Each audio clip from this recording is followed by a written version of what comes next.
This is the Mancow Morning Show podcast. Listen to the show live weekday mornings 5:30 to 9:30 on 97.9 The Loop. I don't know if you saw the beautiful pinks and purples and the colors a few minutes ago in the Chicago sky. A beautiful day, and we are going to talk about what went on in Orlando. We're also going to do some stuff that isn't related to the shooting, but I do want to talk about it. I want to hear what you people have to say, what you think, what you're praying, what you're feeling, and just a huge shooting over the weekend. I'm sure everybody knows about it, but 591 rock, 591 roll. Happy faces. Everyone was having a good time, actually. And then it was like mayhem. Next thing you know, I just started hearing like bang, pop, pop, pop, pop, pop, pop, pop. And people were like scattering, running around. I didn't really know what to do. I'm looking for my friend. I kind of curled up in a corner for a second. Then I unfroze myself and then jumped over the back wall that everyone was trying to get out of. I just jumped over and just kept running. How long did you hear gunfire, would you say? Probably a good minute, a good 2 minutes. It just seemed like it wasn't ever going to stop. They were like dragging bodies, people that were wounded, just to get them out of the way. Probably the worst feeling I've ever felt in my entire life. So, like, I'm happy that I got away and like harmed and stuff, but at the same time I feel bad because there's so many people. It was really packed. There's so many people.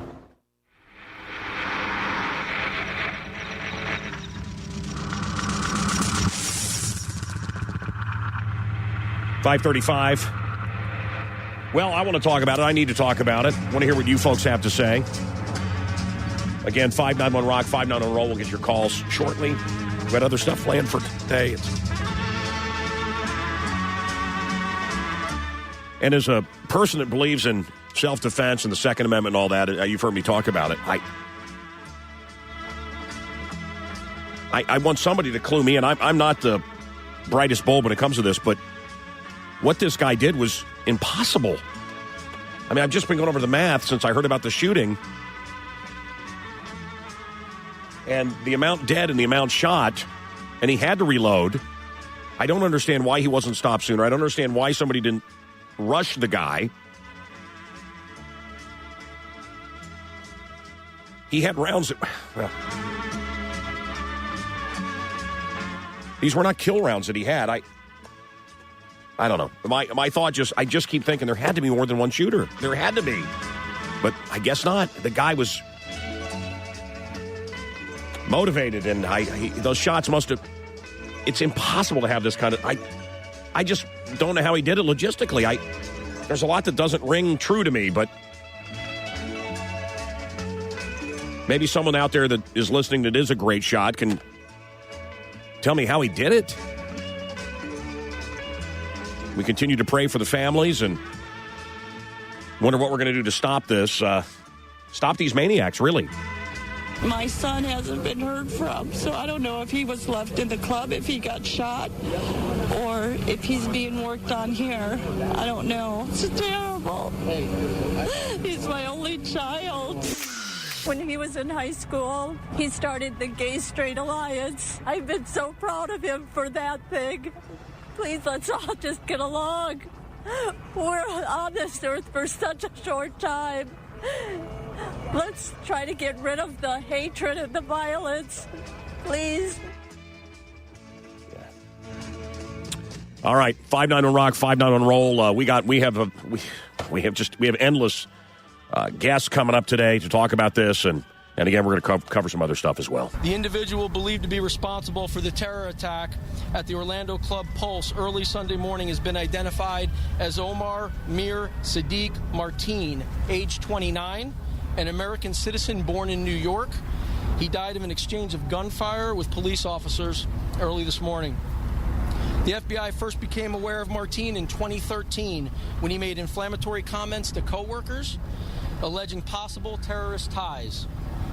The FBI thoroughly investigated the matter, including interviews of witnesses, physical surveillance, and records checks. In the course of the investigation, Mateen was interviewed twice. Ultimately, we were unable to verify the substance of his comments, and the investigation was closed. Well, look, his father had an anti-American TV show. He comes from a country where 99% of them believe in Sharia law. He pledged allegiance to the, he pledged allegiance to the Islamic State. It's pretty clear what this was. It was a terrorist attack.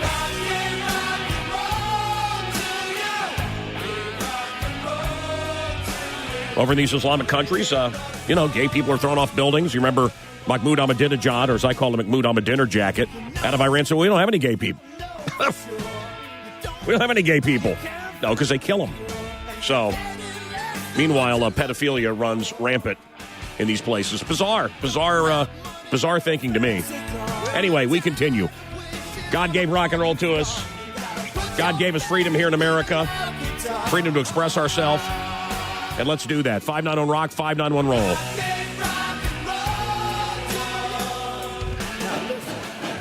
Oh my God, people are getting shot, dude. Get out of here. Oh my God, dude. This guy's firing off shots.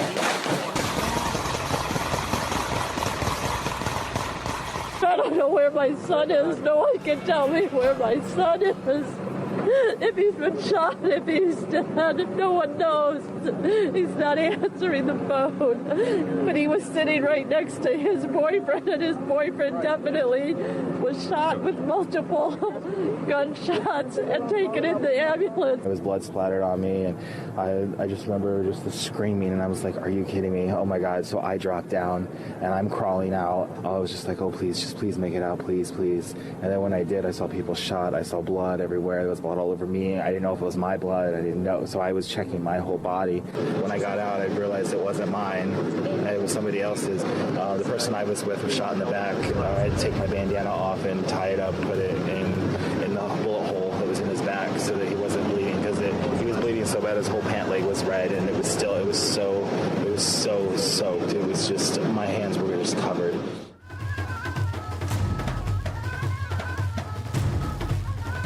Wow, the audio from inside that club is horrific. Many thought it was just part of the music.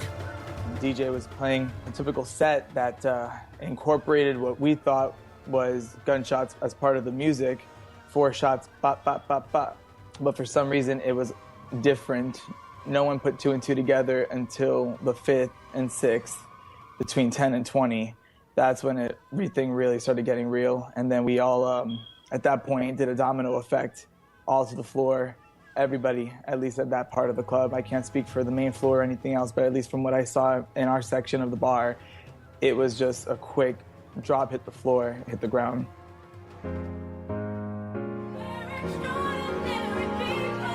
By the time we got to 20 to 30 rounds, we were already trying to exit a small exitway, side stage, that was for an employee access only. It was very, very narrow once we got to this little alleyway. There was about 20 to 30 people trying to push themselves through a very small cabinet-looking door. Then there was a huge gaping hole in the fence that literally looks like people just punched it and kicked it down in order to get out because they realized that wasn't working. All in all, probably like 1.5 minutes, 2 minutes just to exit the building. But we were still on premises dealing with casualties that we decided to stay by and help out. Up next on the Mancow. We're going to take your calls. Phones are full right now. We'll get to you. A front runner in the race for Bikini Inspector or Dog Catcher. It's one of those two. The Mancow on the loop. All right, I want to go to Sean. Hey, Sean, how are you? Good, Mancow. How are you? Love your show. Thank you. Your thoughts today?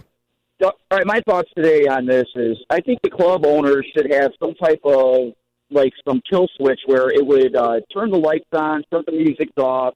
It might give that guy a little bit of startle. I know it's sad to say because this government of ours is not going to take care of us. We need to take care of ourselves, and ISIS is already here, for one. So, two, we got to keep our eyes open on things. And, granted, 2 o'clock in the morning. Did you see the look? Did you see the pictures of this guy? Did you see the pictures? Yeah. Yeah, I mean, shark eyes, dead-eyed creep. I mean, come on. I looked at that guy, and he's a creep. I would have been like, dude, get this guy out of here. He hated Christians, hated America, hated homosexuals, and he had a coworker that kept complaining, and they were afraid to do anything about it because they didn't want to be seen as Islamophobic. And here's another issue, man. No. I mean, guys, listen to this. This guy said all kinds of crazy stuff. But the boss didn't want to say anything because he didn't want to be seen as being anti-Muslim. Frightening. Political correctness, PC sheep, led to slaughter. And until we can speak up and say, no, this is a bad guy. This is a bad guy here. We're going to keep being slaughtered, and our children are going to keep being slaughtered.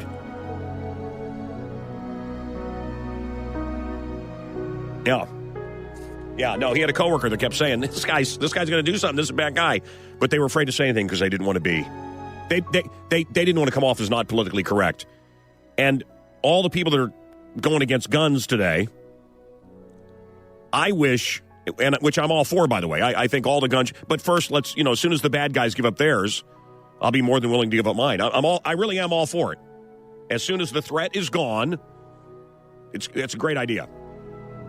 In the meantime, you wish somebody in that club had protection, had been able to help themselves. And what did this guy do for a living? He carried a gun for a living. So what are you going to do? We're going to have security guards with no guns? This guy was a security guard. He had access to guns. So even if guns were banned, this guy would have had a gun. So the people that want a gun are going to be able to get a gun. I mean, it's just, I think that's not what the debate is today. But I'm an open-minded man. I want to hear what folks have to say. 591 Rock, 591 Roll. It's 550. Go ahead, Sean. I didn't mean to cut you off, but I wanted to make that point. Yeah, no, I understand. I totally get it, Mancow. But, wait. I interrupt you again. But do you remember 9/11? Do you remember Muhammad Atta? And do you remember the ticket agents that said we knew these were bad guys, but we didn't want to say anything because we didn't want to look like, we didn't like Muslims? Right, that's my whole point. And, this is a minority group that's willing to do this, but, yeah. And this guy had been investigated how many times? See, now I'm getting worked up. I didn't want to get worked up today. I didn't want to get worked. This guy had been, the FBI had checked him out how many times? Oh, my God. People are getting shot, dude. Get out of here. Oh, my God, dude. This guy's firing off shots.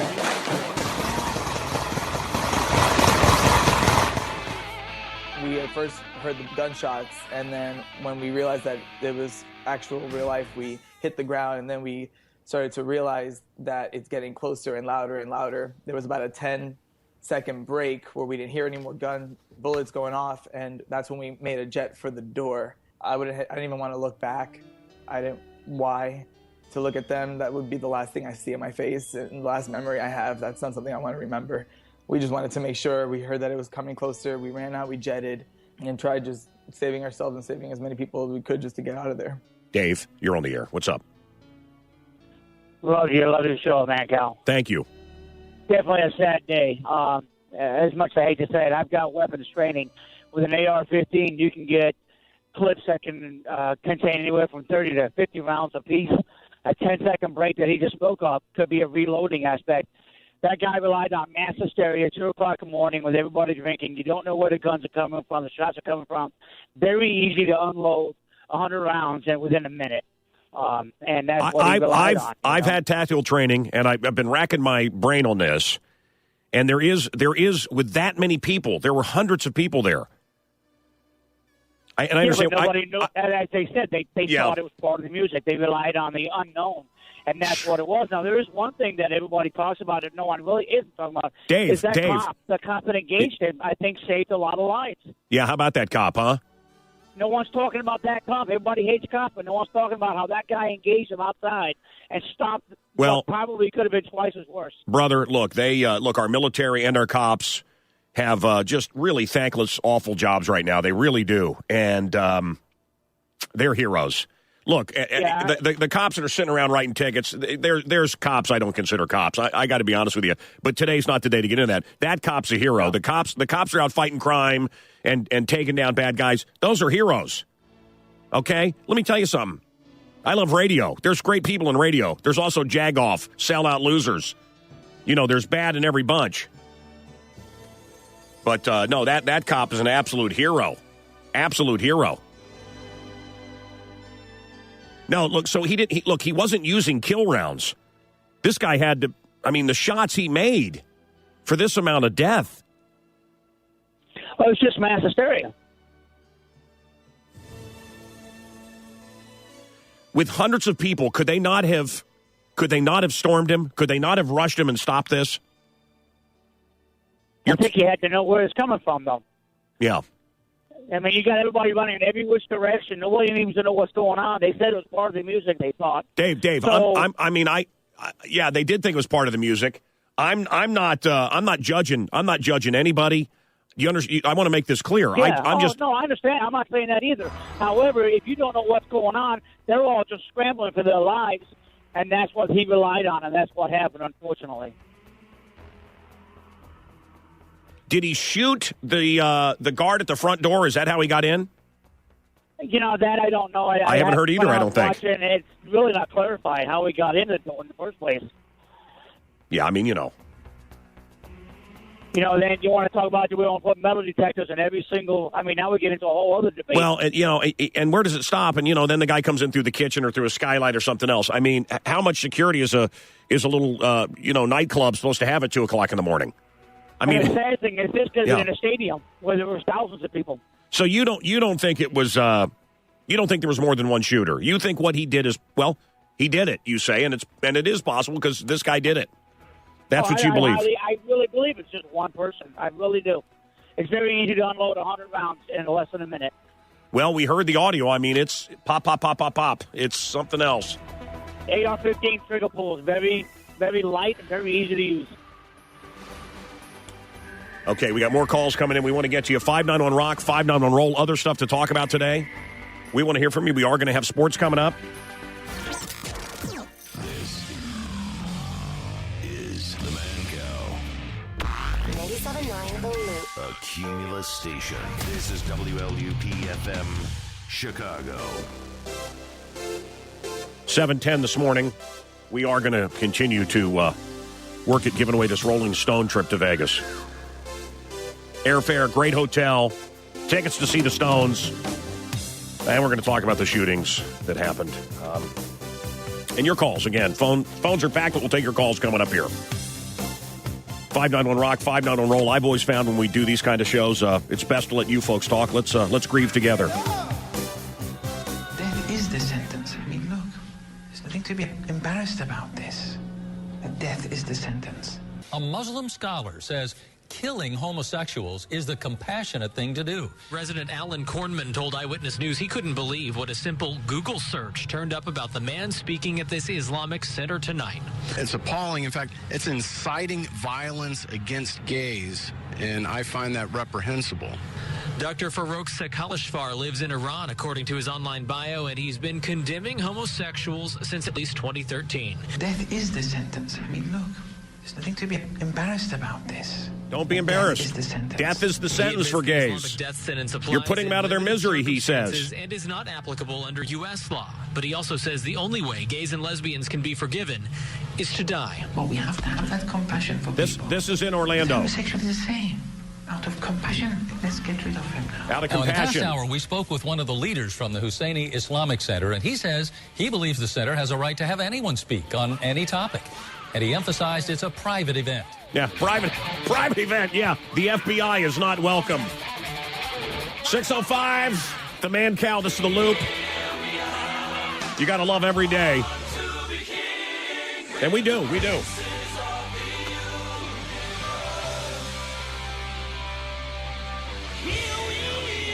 Sebastian.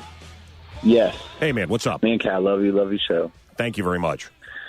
All right, so basically what I wanted to say was, you were stating the point that you don't think that it's possible or, that there was more than one shooter. Listen.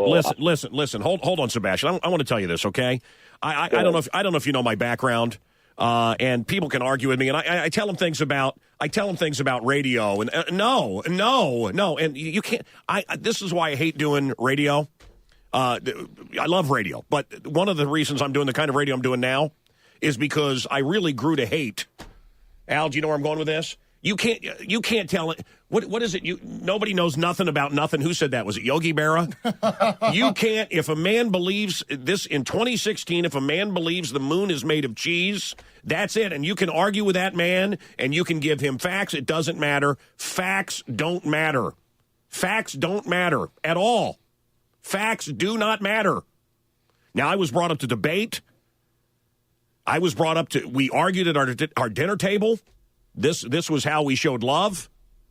We would debate things, and you had to have your facts.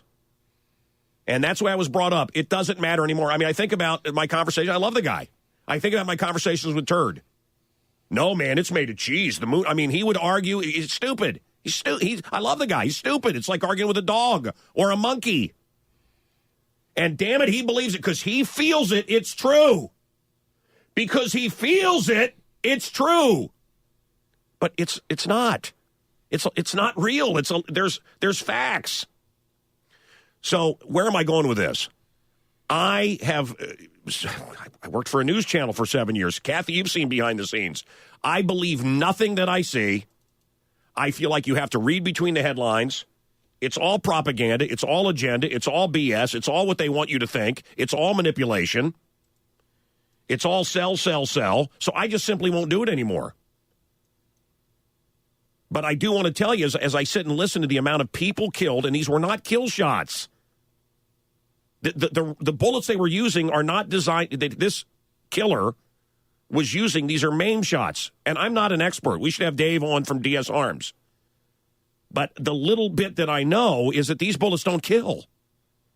You'd have to be an incredible shot to kill, from my understanding. And again, give me facts, and I'll. What did I say earlier? Prove me wrong. I'm not above reproach.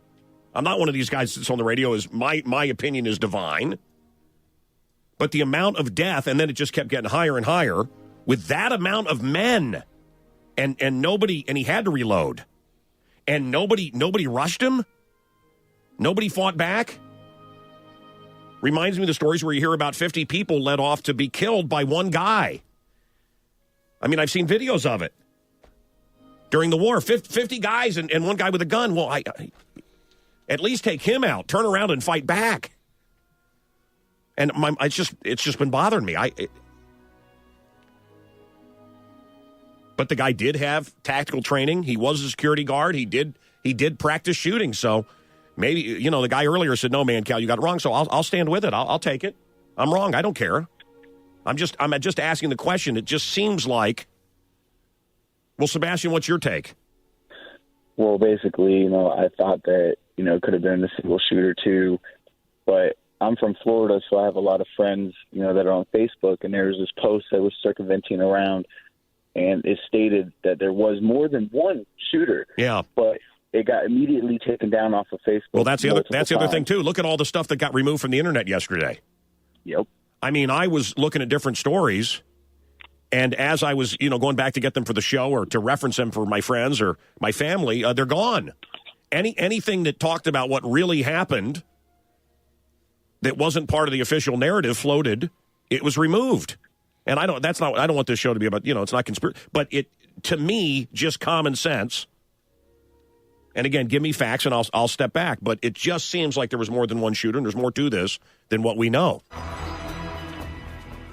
And I hope they're checking out all of his friends and family. The shooter.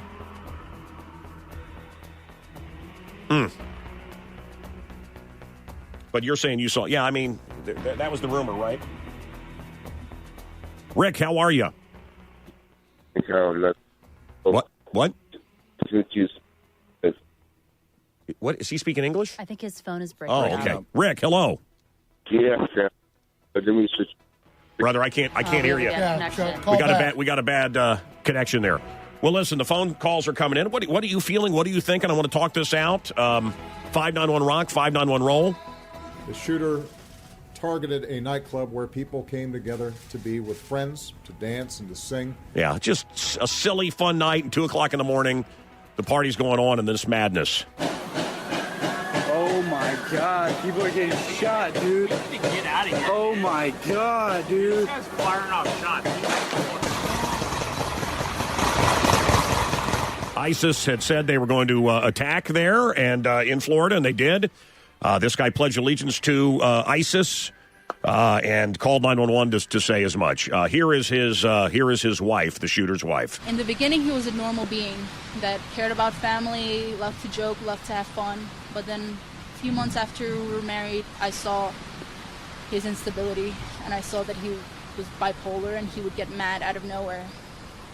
That's when I started worrying about my safety, and then after a few months he started abusing me physically very often, and not allowing me to speak to my family, keeping me hostage from them. Mentally, he was mentally unstable and mentally ill. He had a history with steroids. I don't know if that caused it.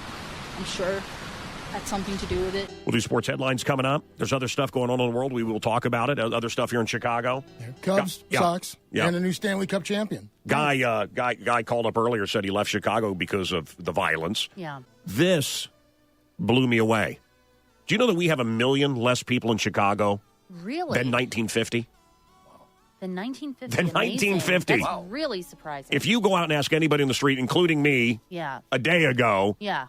1950 or now, well, there's millions more. Oh, sure. That's what I would assume. There's 1 million less. Shocking. Yeah, and this is the number one place in North America that people are fleeing. That's right. Well, Cook County because of the taxes and the violence. So we know a little bit about violence here. Let's go to Dan. Dan, hello. Hey, Mancow, I love your show. Hey, man, thank you. Hey, just quick question, guys are talking about the whole shooter and whatnot. And so the guy pledges allegiance to ISIS. The guy pledges allegiance to ISIS and whatnot, and it sounds like the feds knew that he was doing this. Yeah, Why didn't they stop him earlier? They investigated him twice. Well, what do? Do you know how many of these kooks there are in this country?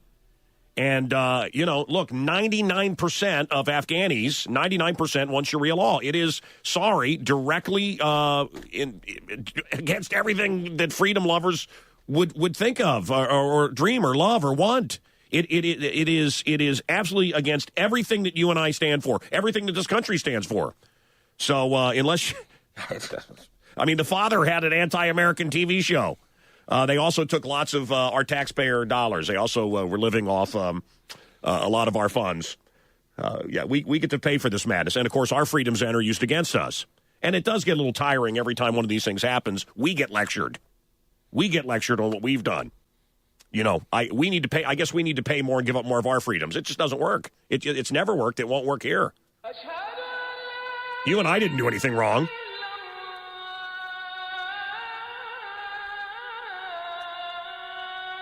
Well, we welcome your thoughts. 591-ROCK, 591-ROLL.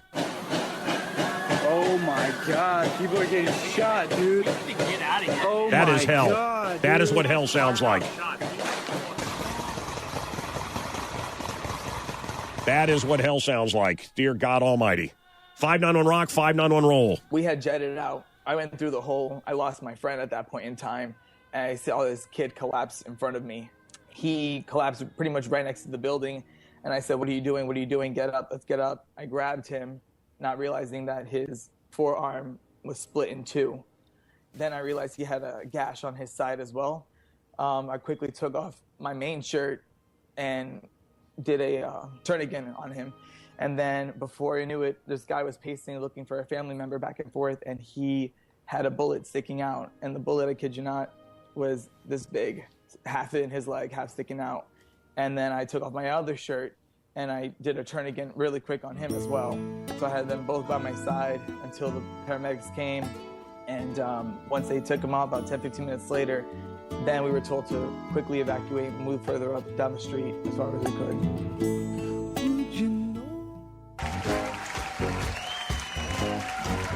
All around the world, people are trying to come to terms with the horrific events that took place in Orlando this morning. On behalf of the whole theatre community and every person in this room, our hearts go out to all of those affected by this atrocity.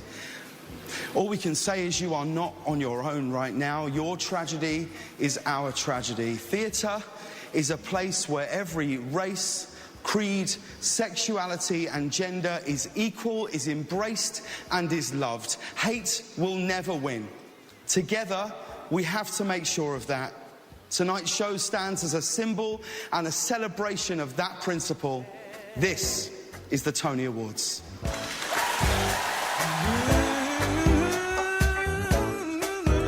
6:20 at the Loop.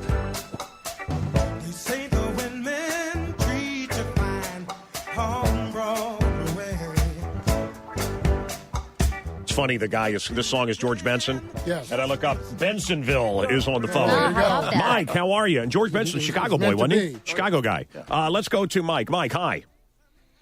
Hey, love your show there, Mancow. Hey, brother. So, what I find real suspicious is, being a bar when a lot of people with liquor and beer bottles, I'm surprised nobody just whacked them in the head and knocked them out. He would probably shot a couple people, but not as many. Mike, I'm sure you and I are insensitive assholes for thinking that. And I'm telling you, I just walked around for hours yesterday. Why didn't someone throw a chair, a beer bottle? Exactly. Just if you throw a chair, what's he going to do? He's going to duck. Then you have time there was hundreds of people there. But we weren't there. We don't know. Would I have had the wherewithal to throw a chair, or would I have been I got to get out of here. Right. I got to get the F out of here. So it's easy for us to sit and do this. But I just kept thinking that there's men. It's all men.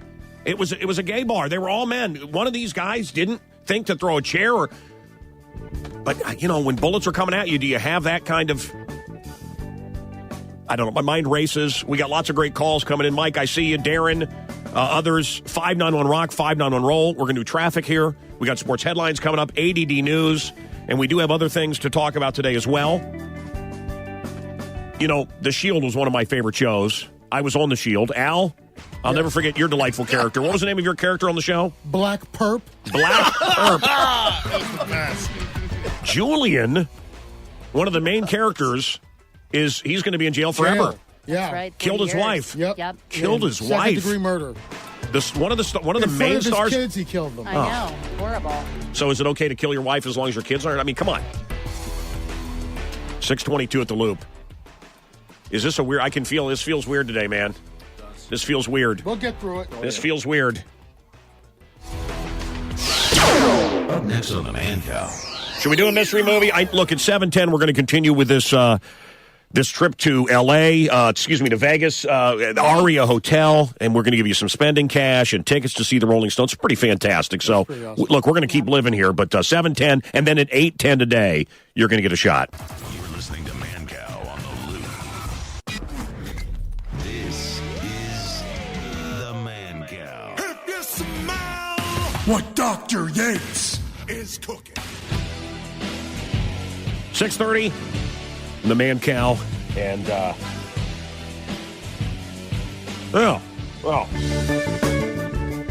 sports headlines coming up.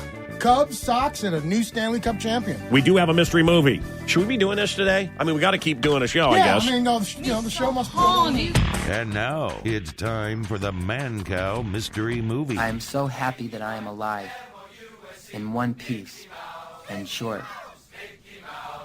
I'm in a world of yes, but I am alive, and I am not afraid. Think you know the answer? I'm alive, and I am not afraid. 312-591-ROCK or 591-ROLL. The Mancow mystery movie. Mark, hi. Morning, Mancow. Hey, brother. How are you? Hey, good, great. Went to the Sox game on Sunday on you, and it was awesome. Had great seats right behind third base. I just wanted to call and tell you thank you. Me and my woman had a great day. Hey! I know where those seats are. I love that. I love that. Yeah, those are some damn solid seats. We gave away like 100 great seats. They're going to get better and better as the season goes on. Yes, because less people will be at the games. You'll be able to walk in the dugout. The further we get out of first place, the better the prize. What is a nappy? What is a nappy dugout? What is it?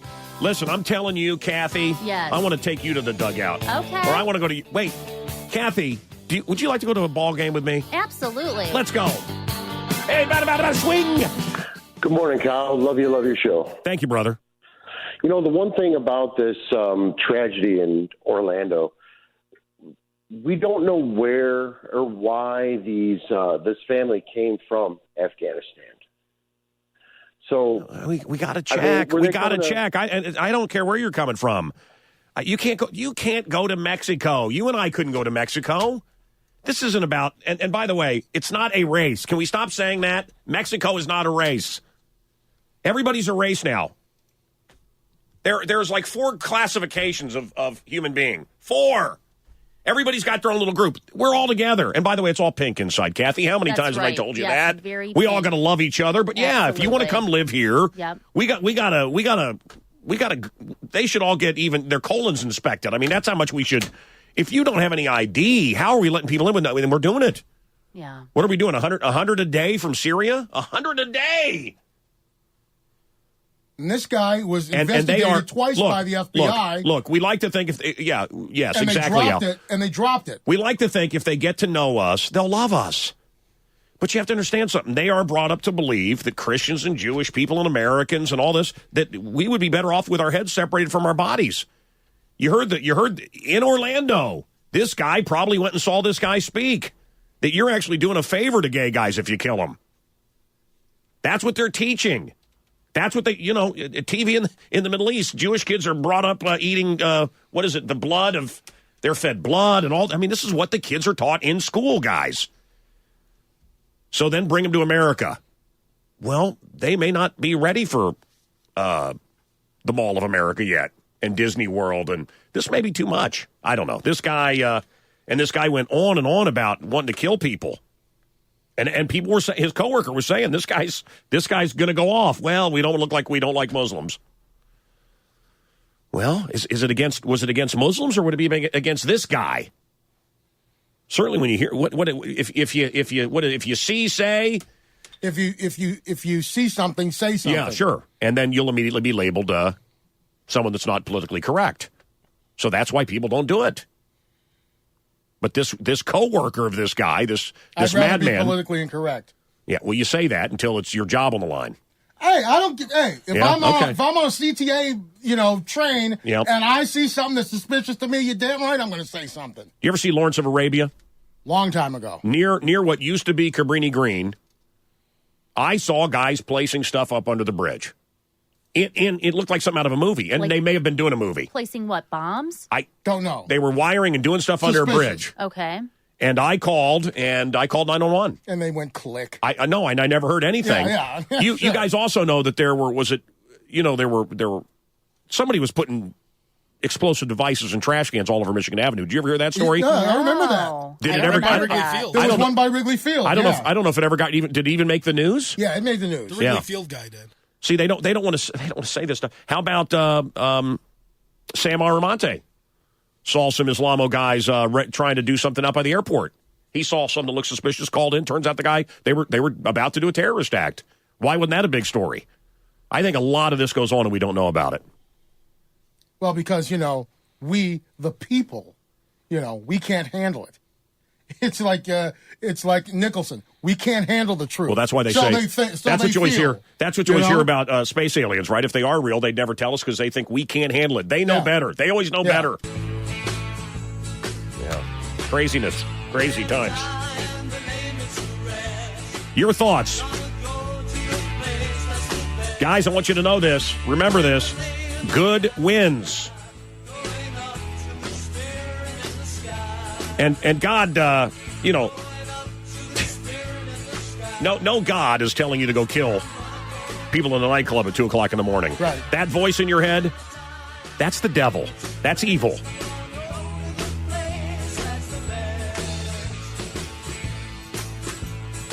$591 Rock, 591 Roll.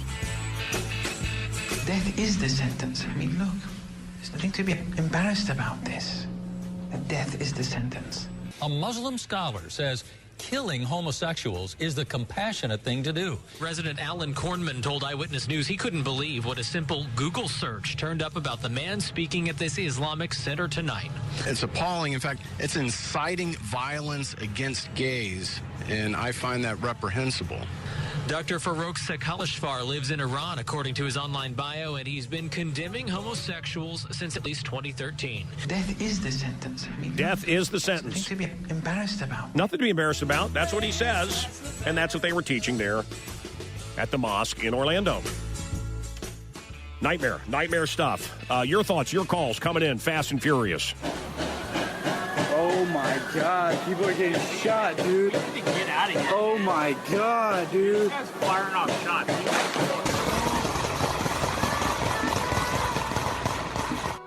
On like 913 or 9:14 or something, whatever it was. Okay. Right after 9/11. Yep. I'm sitting watching the Aladdin show with my kids. Oh. Was it my kids? Or No, had I been just with probably my wife? with your No, just with my wife. She wife. was really young yeah. at the time, Yeah. that's all. Yeah, it was like having a kid. Yeah, the kids weren't born yet, I don't No, think. but I'm just watching the Aladdin show, and there's all these guys dressed up, and they're spinning swords right by me, and I'm thinking... Yeah. You were watching cartoons with your wife? No, there was a live Aladdin show. Oh, like Aladdin on Ice. And all the women are covered, and Yeah. they're spinning... No, this was in Orlando, and they're like spinning Okay. their... Oh, okay. They're spinning their swords and dancing, Yeah. and it's just happy, and the music, and I just thought, oh, yeah, I'm not really in the mood for this right now. Oh. Let's do this. Now it's time for Mancow's ADD News, giving it to you fast and hard and in less than a minute. People killed by a gunman in a gay nightclub in Orlando. Homemade device exploded at the check-in area of Shanghai's busy Pudong airport. Police in Florida say they are not sure why a 27-year-old man shot and killed singer Christina Grimmie as she was signing autographs after a concert. The 70th annual Tony Awards. Belmont Stakes, one heck of a horse race. Too close to goal! Creator the winner by a nose. Powerful explosion has rocked the Lebanese capital. Hockey Stanley Cup finals. Kids don't seem to be getting the message about bullying, according to the latest National Youth Risk Behavior Survey. Bullying, both in person and electronic, has remained at a troubling 20% and 16%, respectively. Chilling silver lining to New England's opioid crisis. 6 years ago, organ donations coming from those who overdosed on opioids was 1 in 20. Last year, it was 1 in 5. Here in New England, with the epidemic, we have definitely seen an increase in organ donors related to the drug overdose deaths. Hey, Matt? Yep. Yeah, how's it going, Mac? Love your show. Listen, I don't want you to give you... you can't give a name or a location because I'll get a lawsuit, and I don't know if you're setting me up. No problem. I can't allow you to put some guy's name on the air. Oh, I understand. I don't even know the guy's name. I just know I'm never gassing up there again. Yeah.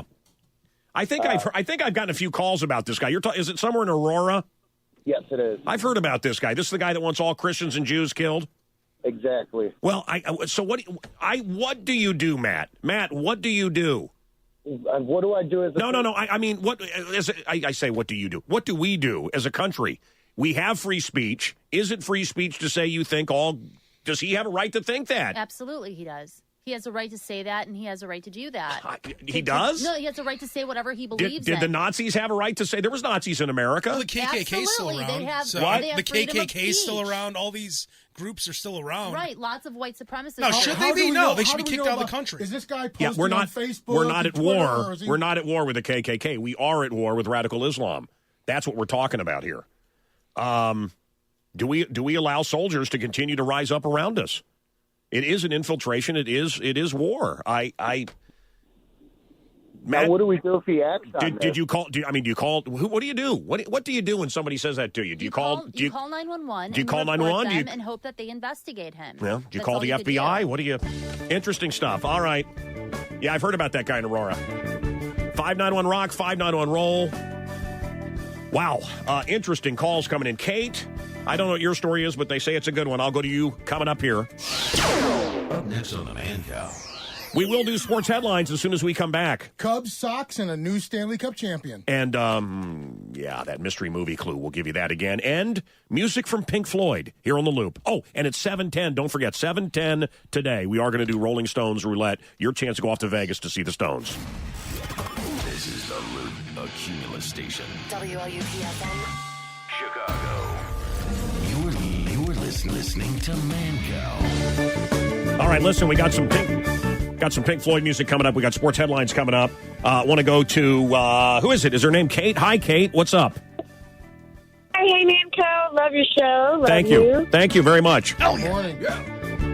Good morning. So what's up? What's your story? What's happening? Right. Okay. So my husband and I, we just had our second son a few months ago. Our oldest is 14. He's in high school. Congratulations. And, I'm going back to work soon. I'm an attorney. My husband is an investment banker. We're both really busy. So we decided to keep our youngest son at his grandparents' house for the first 5 years. So my question to you is, do you think this will impact our relationship later?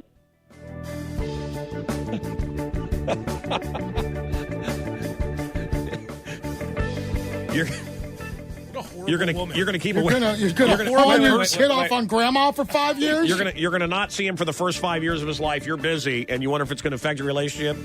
Yeah. Hold on. Yeah. Glad I could help.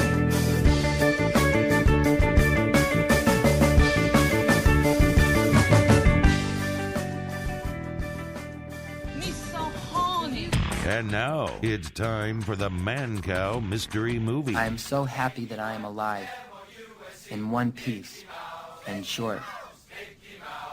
I'm in a world of yes, but I am alive. Great movie.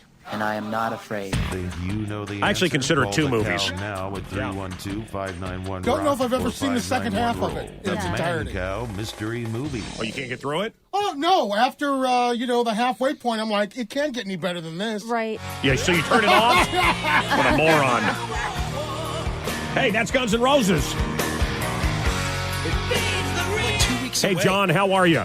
Is it only 2 weeks away now? Wow. I'm in Iowa. We love it. Thank you, brother. What can I do for you? Hey, got a question. Yes. I'm thinking about buying tickets to go see him on the 29th of June down in Kansas City, Missouri. Uh-huh. Don't know if he's as good as he used to be because I don't want to end up going to the show and end up.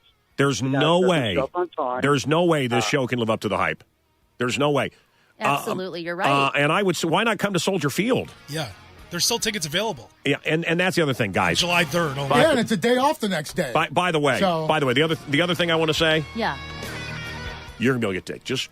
I shouldn't say this. I should not say this. You shouldn't. This will get me in trouble. Right, but you're going to say it. No, you shouldn't say this. You're going to be able to get tickets real cheap. What he meant to say is there might still be some tickets Go available. buy them. No, Maybe. what happened is, certainly guys, it's Soldier Field. Yeah. How many times? That's right. They thought they were going to fill it 3 times.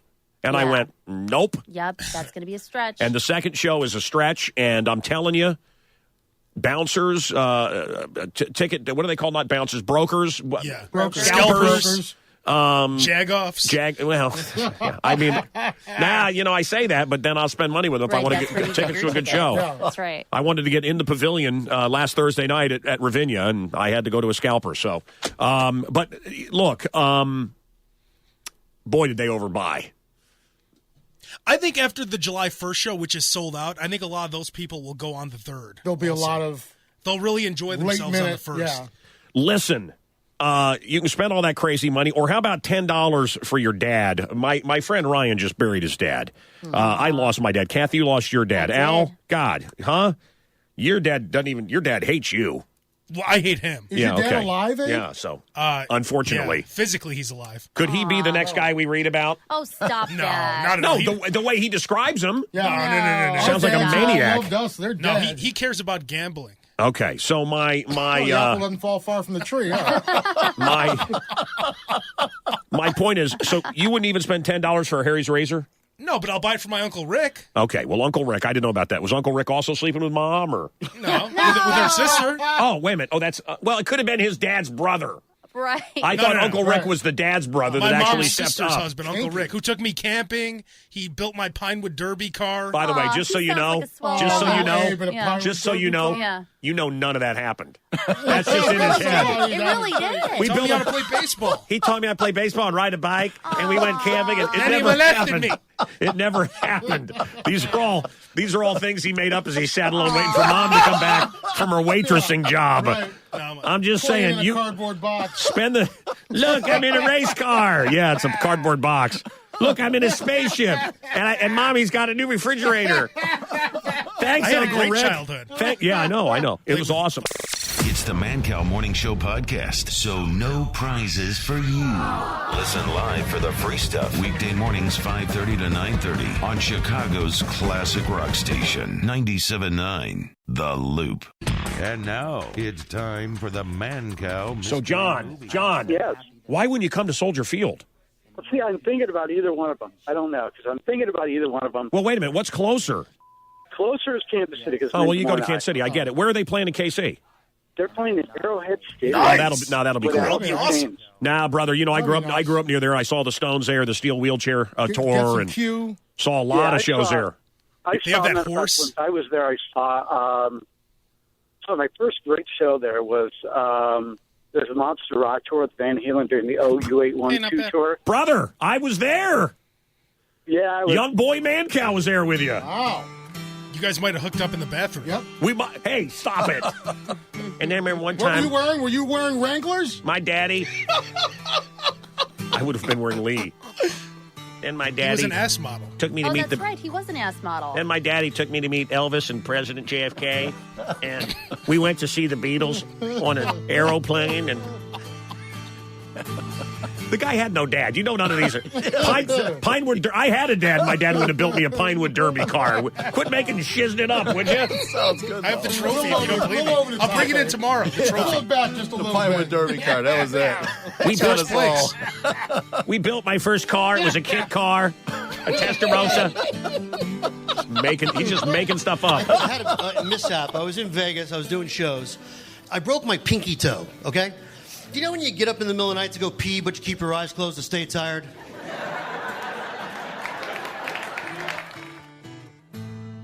.656 right now. This is Pink Floyd. So you think you can tell heaven from hell, blue skies from pain. Can you tell a green field from a cold steel rail? A smile from a veil. Do you think you can tell? Did they get you to trade your heroes for ghosts, hot ashes for trees, whatever it could breathe, cold comfort for change? Did you exchange a walk-on part in the wall for a lead role in a cave?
How incredible is that? A private show. Of course, we broadcast it, but that's David Gilmour live. Great. In our Mancow Lava Lamp Love Lounge the last time he was through. My Uncle Rick took me to see him. Yeah, I was backstage during Division Bell, and we went with Roger Waters, and he wouldn't get up on stage. Do you really believe any of these stories about Uncle Rick? I kind of do. I bet Uncle Rick didn't even like him. He had no father. His mother was never, his mother was working. Latchkey kid, poor kid. Yeah. I had my grandma. Looking out the peephole. Will Mommy ever come back? Grandma? Rubbing one out, looking at the girls in the hall. Why are you The neighbor doing girl. things for him? You had a father. Both of you guys did. He didn't. Why do you think I turned out good? Because I had my grandmother and my Uncle Rick to help me out. You know what, brother? That's right. You turned out real good. Real good. That's right. He's working for the Mancow. Yeah, boy, did he blow it. 7 o'clock in the morning right now. We're going to talk about what happened in Orlando. horrific stuff. We want to hear your calls. People are getting shot, dude. Get out of here. Oh, my God, dude. This guy's firing off shots. Miguel is... Dear God Almighty, listen to that. Miguel is a Marine. He says, this is a wake-up call. He's not talking about this show. He's talking about the shooting. What does he mean? I want to hear from him. I'll tell you what else I think added to your mental stability or instability, my friend. I don't, the kids in Chicago, you wonder why they're so, why do we have breasts? Well, there's estrogen they put in the water to feminize us. Look around, guys. And then Johnny Chop just walks by with the biggest set of breasts. Would you yell for him? Timing. Would you yell for him? Yell loud. Johnny!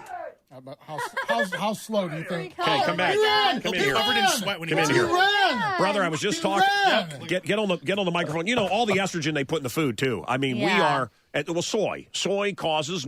If you give your little boy soy, he's going to sit in his room and cry a lot. That's right. But look at the size of the beauty. What size breasts are those, seriously? I think they're about a B cup. God. Yeah. No, mine are a B cup, John. No. So what, Johnny Chops? What? That's an outstanding shirt, by the way. That's a C cup at least. He's wearing an old Al John, Roker that's at Jr. least shirt. A C cup. He's a C cup. Okay. Oh. So I don't want to get into this today. It's cold in here, huh? But I had a very tough weekend. Yeah. Don't pinch your breasts again like that. That was really. I don't need to see your erect anything here in this cold studio. I like to keep it cold. It keeps us awake. Okay. Listen, I had a fun weekend with Peter Bowen, our general manager, Peter the Great. Okay. Apparently, Brandmeier and his agent not real happy that one of Mancow's people. They don't even know your name, so that it's good. But one of your people went number 2 in Jonathan Brandmeier's studio. Oh, I'm shocked they're not happy That was about the most that. disgusting sound ever. It was unbelievable. And security had to clean up. But this is not what I want to show. I was getting to the Marine to talk about how this is a wake-up call, but Johnny Chops, please tell everybody your parents are also very upset. My mom was so mad. I mean, she was absolutely livid. Because first of all, her friends are... Does she not like me? No, she thinks you're great, you know? Okay, she doesn't think I'm a bad influence because most parents don't like me. Most women that I've dated, would you want Mancow to come over? No, probably not. Now, the brothers always enjoyed it. The brothers loved it, that it was Mancow, and all, but they didn't enjoy that I was like having sex with their sister. That's right. Yeah, you can't blame them. And then describing it on the radio. Right. Yeah, that's true. That's true. Can you imagine these poor people? God. Anyway, so your mom, you live at home. You're a young guy. You're an intern here. So we sent you in. You didn't want to do it. I made you do it. You went and dropped a deuce in Johnny Blandmeyer, the Has-Beens studio. Right, and I did it for a C-note. That was pretty cool. Thank you, Mancow. Yeah. And my mom texts me right after the show, and she's going, call me. And I'm thinking, no, I'm not going to do that. So apparently her friends were texting her, oh, my God, this boy, he works so hard. He went all the way through school. I'm so proud of him. And he went to work with that Mancow, and now he's dropping deuces everywhere. Is that really the way she sounds? It's your finest moment. Yeah, pretty much. Yeah. It's He the does great. voices, you know voices too. You're just like chameleon here. And now, for breakout start of the year, the nominees are Johnny Chop. Are you dropping doing a deuce. Or are you doing the lame Italian voice? It sounds like it was a little Monty Python-ish, actually, it was quite really frankly. good. Yeah. All of a sudden, his obese Greek mother became, became Elton Eric John Idle. in drag. Yes. Moms really don't like it when their children grow up to take deuces at work. Yes. Yeah, on the floor. Broadcast out to millions of people. Everyone knows who Johnny Chops is now. I heard the most wonderful news. Did you guys hear this story that Pete McMurray, the morning guy over at the Drive, he just sucks. He's so lame. Pete McAsskisser. He's just the wimpiest guy I ever met. So he was on. I guess he was out. Someone called me. He was out on the lake in Wisconsin, I guess, like the Dells or something. Okay. And his jet ski exploded, and he died. Oh, my God. Wow. Yeah. What? I was like, yeah, wonderful news. God, thank you. There is a God. If anybody deserved to be blown up on a jet ski, it's that guy. Oh, my goodness. Yeah, he's dead. So there's 2 jobs open. And then the friend called back.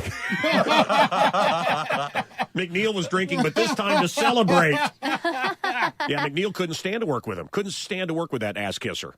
and this little sissy boy assistant. Anyway, so then the guy called back. No, it wasn't Pete McMurray that died on the jet ski. Oh. It was Eric Ferguson of Eric and Kathy. What?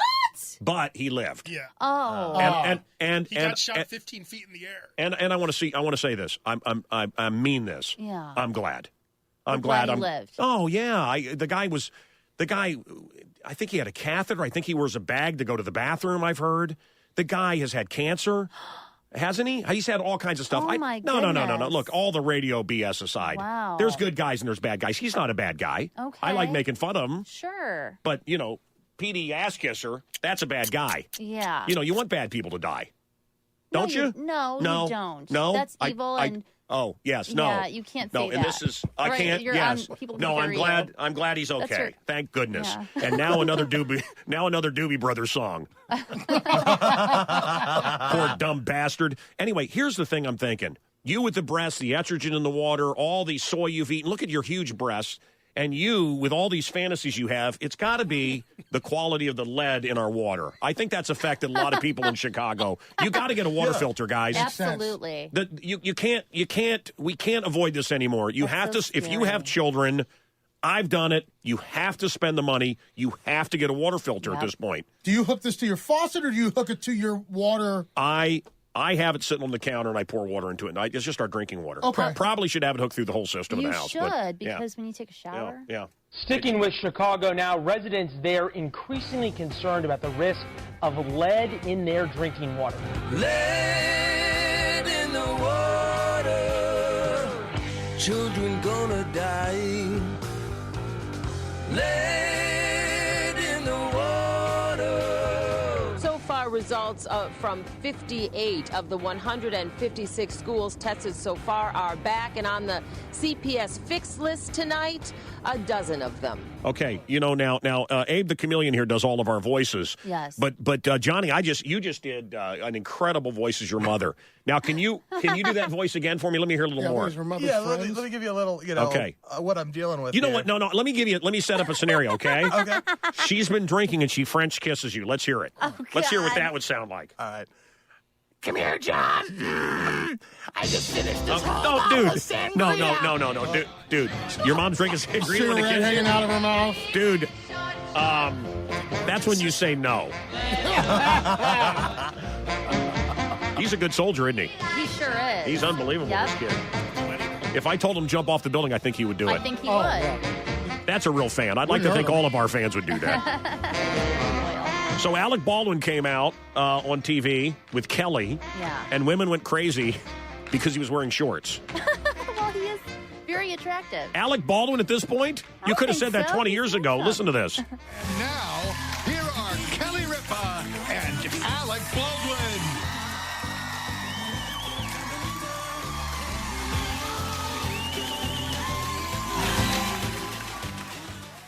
The women, these fat women in that audience were really excited about Baldwin's shorts. All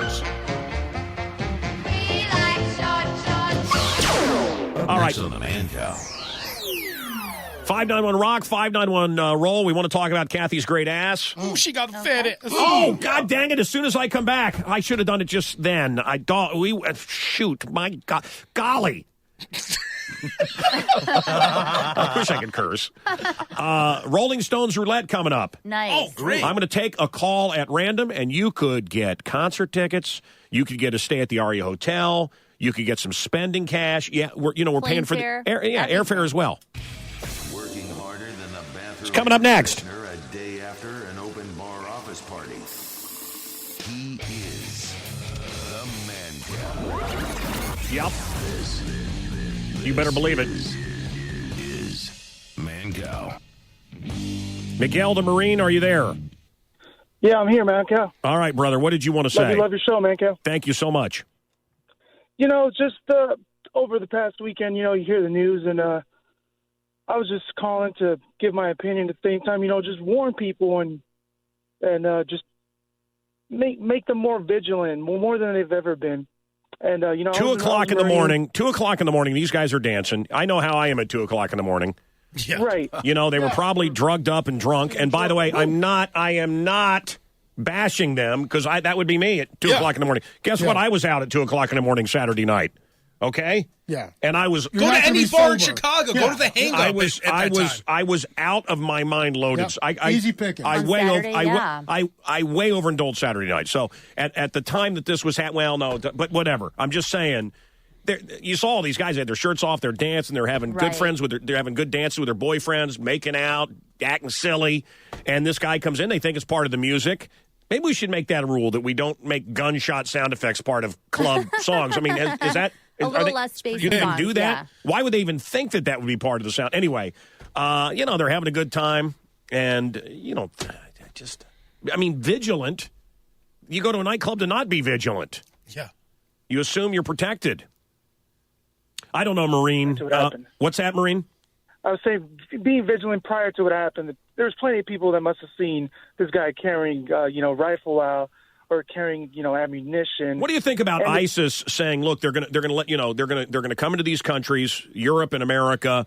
They're going to send people here to kill us. Right now we're letting 100 people in from Syria a day. Wow. 100 a day, and without papers, just letting everybody in. I just wonder. I mean, you're a soldier. They're saying they're sending soldiers here. This guy sure acted like a soldier. He had the training of a soldier. Is it time we deal maybe with immigration differently? Absolutely. And I mean, this guy's parents from Afghanistan. 99% of Afghanis believe in Sharia law, which is just anti-American. It just is. And the guy had an anti-American show. The father, They hated America, and they were living off our funds. He had a television show or a radio show? I believe it was a television show. Like a YouTube thing. 90% of those people coming here will spend their lives on welfare. 90% of the people, 100 a day, will spend their time on welfare. We got people out of work. We don't have jobs for people right now in Chicago. Yeah. Should we be letting the world in? You want to feel, you want to help, you want to love, but not everybody else feels that way. I love the mother, and you get it. God, can't we just love each other? Well, yeah. But there are people that don't want to love. And so you have to be able to defend yourself. Did you see what the father said? He said, it's not a terrorist attack. He just hates gay people. Isn't that also a terrorist attack? Isn't that a hate crime? Yeah. Isn't that the same thing, no matter what the reason is that he killed 50 people? Is that what the father said? He's not a terrorist. He just hates gay people? He saw two gay guys kiss in Miami, so he was upset. Give me. Yeah, so he was upset. God. So he's trying to say, my son committed a hate crime, but he's no terrorist. And then we find out we find out at the mosque. We find out the mosque there in Florida, they were teaching to kill gays. I mean, according to the news report, which I'll play again. So anyway, your thoughts, 591 Rock, 591 Roll. We got a lot to do here that doesn't include this. I want to go to Miguel. I appreciate it. Thank you for your service. Thank you, Marine. I guess the movie relates to you today. Let's go to and then we're going to give away this Rolling Stones trip, or at least don't forget. No, I won't. Let's go to John. John, hi. 720. John, hi. Hey, Mancow. Hey, crew. Love you. What's up, Dad? Hey, man. Hell. Good. Saving Private Ryan. No. Me so horny. And now it's time for the Mancow Mystery Movie. I am so happy that I am alive, in one piece, and short. I'm in a world of yes, but I am alive, and I am not afraid. Think you know the answer? Call the cow now at 312-591-ROCK or 591-ROLL. The Mancow Mystery Movie.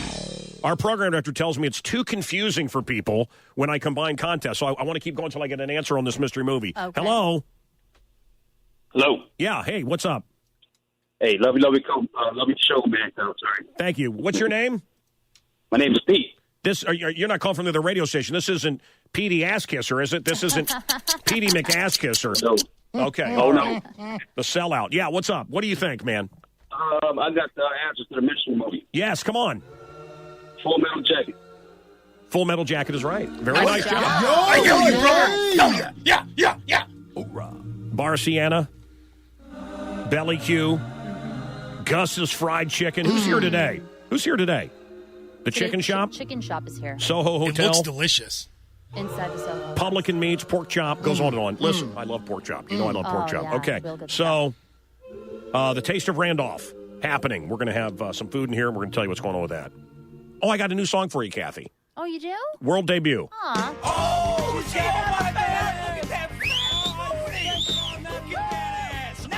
keeps me up when I'm down. Yes. Big and firm around. I ain't asking for much. Nope. Oh, she got the fatties. I said, Lord, take a look down. Kathy's got a great big tush. You know the thing is, all these guys coming in now with the taste of Randolph Fest are going to be looking at your ass. I know. I know. Well, how can they miss it? It's so funny. It's so funny. They past it to get to the microphone. It's so funny. I mentioned it, and you just see them like they look, but they don't look. They're like, right. Oh, it's the way you do it. Right. They look like there's cameras. It looks like there's cameras on them. Okay, I'm going to clear the lines. Let's take the winner on that Full Metal Jacket. Let's do Sonny. Sonny, quickly, and then I got to clear these lines. Hi, Sonny. I didn't want to hang up on you. What's up? Sonny! See, this is why we tell you to turn down the radio. Yep. Mm-hmm. Yep. He's listening back. There's a 7-second delay, and I don't have time now, Sonny. About 4 seconds. Okay. What's the number to call, Kathy? 591-ROCK or 591-ROLL. And what are we doing? How are we doing this? How are we doing this? Oh, you call us and you spin the wheel. That's all you have to do. Spin the wheel. We give you a number, and at the end of the week, we're going to pick a number, and hopefully you'll go to Vegas. That's it. And see That's it. Rolling Stone Roulette. Here we go. Going to pick somebody up at random.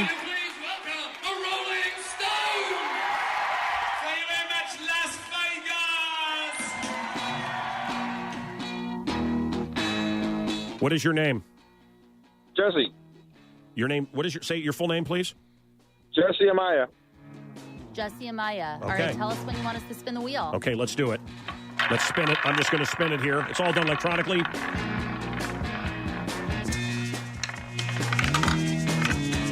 Your number is what, Kathy? 32. 32. Oh. Rolling Stone Roulette. We're doing this for, you'll know Friday. We're going to do it again at 8:10. Where are you from, sir, again?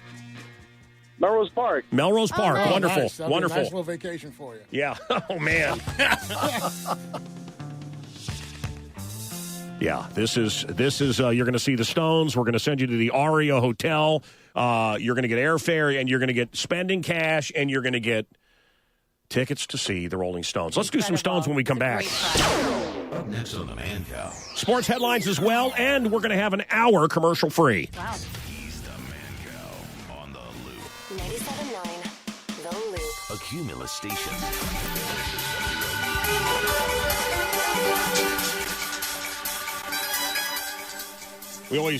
Our whole lives have seen these sorts of things at Mideastern nightclubs and thought, well,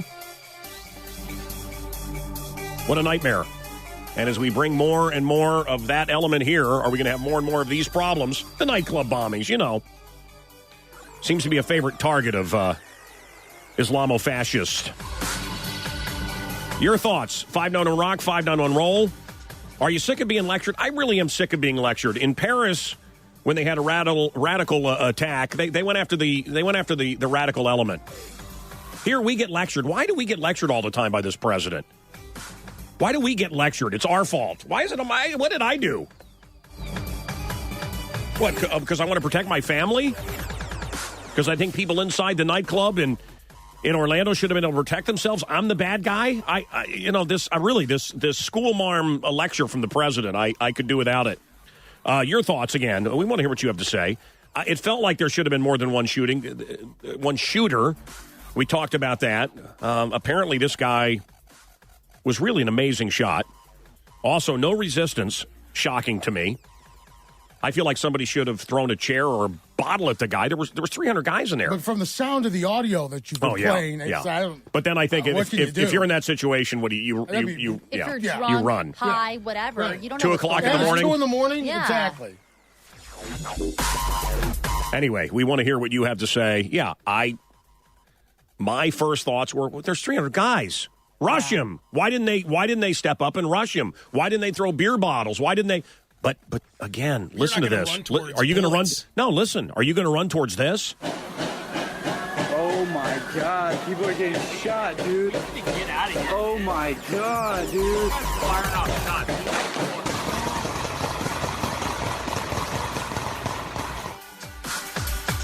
My son hasn't been heard from, so I don't know if he was left in the club, if he got shot, or if he's being worked on here.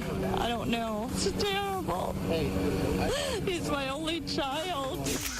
when he was in high school. He started the Gay Straight Alliance. I've been so proud of him for that thing. Please, let's all just get along. We're on this earth for such a short time. Let's try to get rid of the hatred and the violence. Please. You know, there's a time for peace and love, and there's a time to pick up a sword. There is a time to fight back, and that sounds great. Gay, straight alliance, and kumbaya, and let's love each other. But, you know, a huge chunk of the world doesn't feel that way. They want us dead. And we were talking about in the news that bullies, there's still bullies. Like, shocking, there's still bullies in schools. There were bullies when we were in school. Of course, there have been bullies in school forever. And by removing bullies and by making this such a big deal, nobody can say anything to hurt anyone's feelings, and nobody can fight back. This is what the kids are being taught. Mm-hmm. Are we not ready? I mean, there was 300 men in that club, guys. 300 men. Mm-hmm. Are we not preparing our young men for what's out there? Are they simply not able to fight back? Because they've been told not to ever. Don't ever fight back. The culture that they've grown up in and does not have them fight back. You know, guys, I got news for you. How many bullies have we encountered? Remember Marv? That jackhole? Yeah. Come on, Al. Do you remember that guy? No, Was he absolutely. a bully? Was he a bully? How Sure. many bullies have you encountered? Don't look at me, Kathy. How dare you, Ninny? What the hell is he talking about? Is she looking at me? I'm just saying there's bullies out in the world. Blick. That was the cat calling the kettle. Pot calling the kettle right there. Mm-hmm. The what? Hey, not bad. Are you saying I'm a kettle? It was pretty tight, Roker. Gee. What is going on here? It's madness. Rich Cohen's a big deal, I guess. Hi, Rich. How are you? Huge deal. I had you on for The Sun, the Moon, and the Rolling Stones. You have a TV show on HBO called Vinyl, and welcome to the show. Yeah, thanks for having me. You fell in love with the Rolling Stones, and you ended up touring. We've had them on the show before, so I kind of want to get to some new stuff. So, The Sun, the Moon, and the Rolling Stones, the miniseries is Vinyl. The book is The Sun, the Moon, and the Rolling Stones. Is this going to be made into a movie? I don't know. I hope so. I think it's sort of like Almost Famous, except better band and maybe not the same high-quality narcotics. What kind of narcotics? What were they into? Coke? Coke and weed? Who, the Stones? Yeah, heroin, well, that's of what course. I'm saying. Like, you can organize them by what drugs they were doing. Do it. Do it right now. Do it. The early records are all kind of speedy and fast, or early 60s pop music before the 60s. Mother's Little Helper. And that's all speed, man. That's truck driver drugs. That's when Johnny Cash is busted bringing 678 Seconal tablets in from Mexico. And he said he could hear a voice saying, "Take 10 more, John. You'll be all right." You know, and that they would take that stuff just to stay awake. And that's also songs like Connection. It's all in that music. And then they sort of discover LSD, and then you get the sort of disaster of Her Satanic Majesty's Request and the sort of psychedelia. And then, I love all that stuff, though. Then they switch to heroin. Keith starts taking heroin, and then you get songs like Coming Down Again and Sway, you know, and you can really, you know, the joke was when I was a kid, I saw him at Rosemont Horizon, and Jagger disappears for a while Keith sings, and we said, oh, he's backstage doing cocaine to get the energy up to do the last bit. Did he say that? Or that's what I thought. Oh, yeah. And then I was with them backstage, and I saw what he's really doing, which is drinking a bottle of water and eating a power bar. Wow. Looks like there's gonna be a brawl. Playing something good? Hell yeah! Rolling Stones, street fighting, man. G7! You just hit G8. If you like pina coladas, bring it on in the rain. Hey, how come you get a pool cue?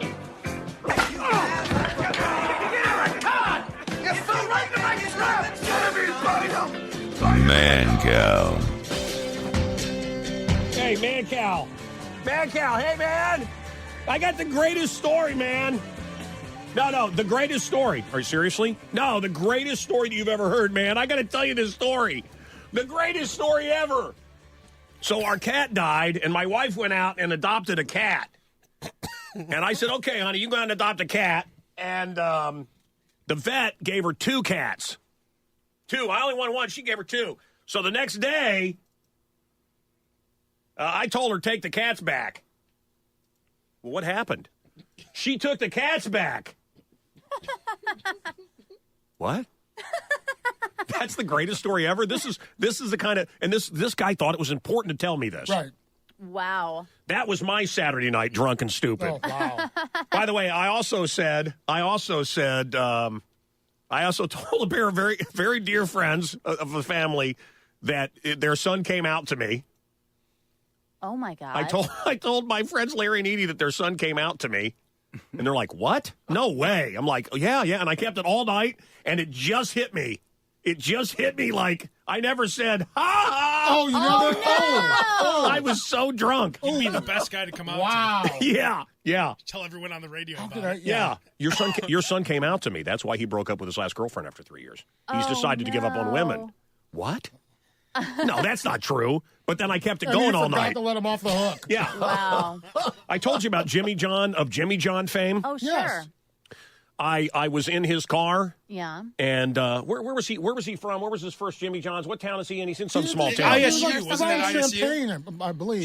Champagne. So he sent a car for me. I'm going to Champagne. They're having some big whatever it was. And I said, dude, I just had to go to the bathroom, and I went number 2 in your ice bucket, which is a famous story on the. It's a long. You like to say the that. limo. You like to say that. I always tell people. Whatever, I had to go. I was a sick. Go-to.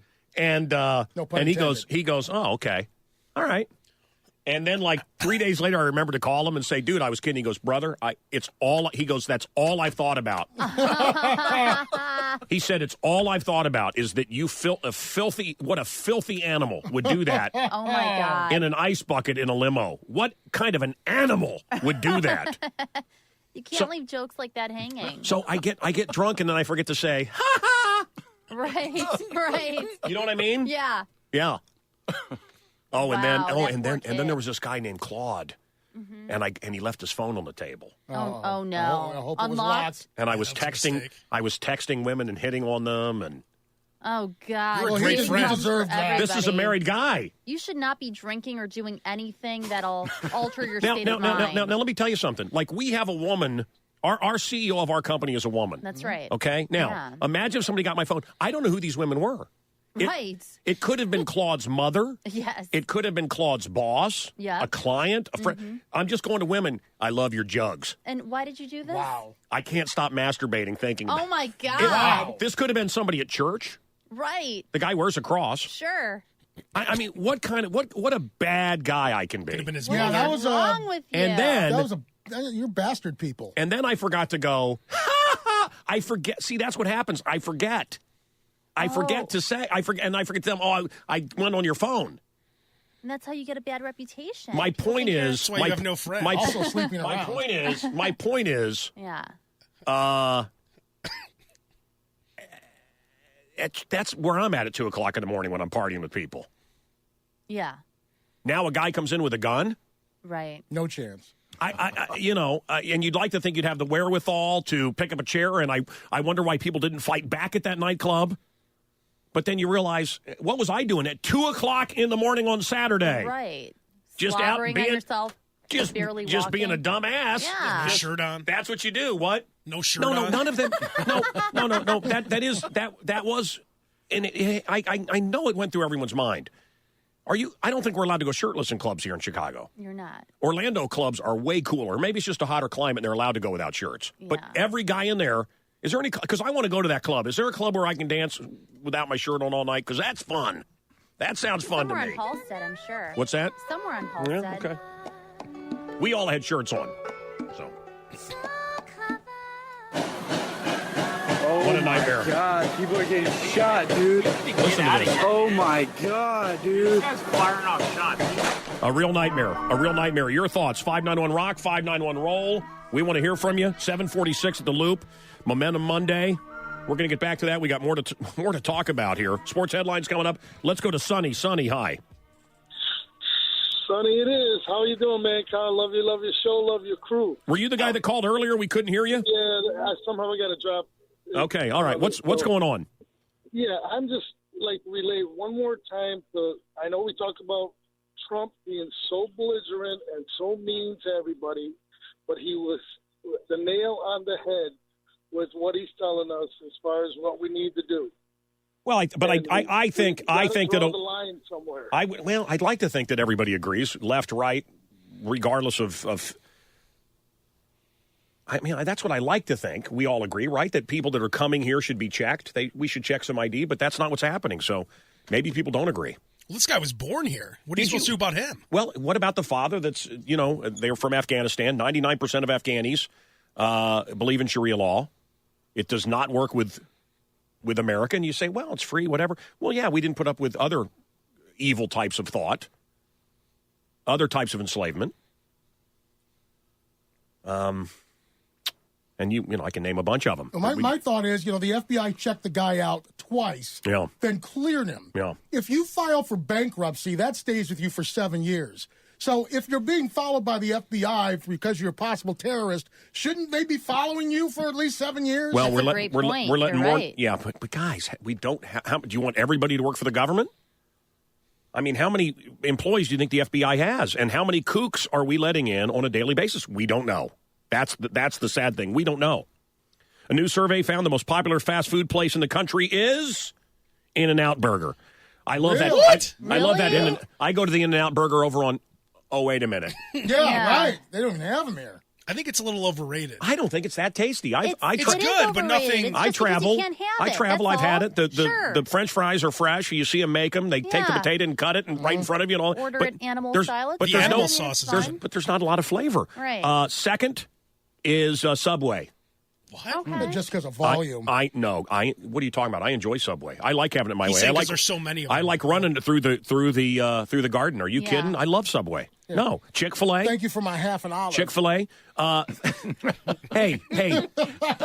By the way, that is the worst. By the way, Don't you hate when you get the I don't know who it is. The one employee that wants to save Subway money. Oh, the worst. Oh, my God. She hand puts on one olive. Like, 1, right. 2, 3, 4. First of all, Subway Subway cuts her tomatoes. You can read a paper through a Subway That's right. tomato. Very thin. And I'll take tomato, and she peels off one little Right. and puts it. brutal. Okay, Sliver. I want a little more tomatoes on Yeah. there. And then they are. If you don't like black olives, you don't know. But if you like black olives, you know what I'm talking about. Yep. I'm black olives. Bink. Yep. That's it. Right. I mean, are you serious? And you feel like a slob saying, "Oh no, more tomatoes," and then no, more lettuce. And at some Right. point, you're ashamed and you just stop asking for more. And the lettuce is cut to crouton size, tiny little, and then they just little sprinkle. Yeah, no, why don't you go again? But when you meet that good employee who just loads it up, you just Doesn't love give that Pick it guy. up. Yeah. He doesn't care about Yep. Subway. Yeah. That guy's awesome. I always take my kids into Subway when they want to find out about the country of India. Yeah, right. Tell us about your homeland. I go to Subway all the time, and they're nice. I'm not saying They're great. They are but nice. but is every Subway I don't think I've ever, and I go once a week. I have for 20 years to Subway. I hit a Dunkin' Donuts the Dunkin' Baskin Robbins combo. And Right. I go probably once a week. I get a coffee at Dunkin', right? Sure. Maybe Just donuts got for one guests. Oh, yeah. Do they only hire people from India? I don't know. It seems like Subway it. only. I've never met anybody other than people from India. Right. Is it? Are they companies from India?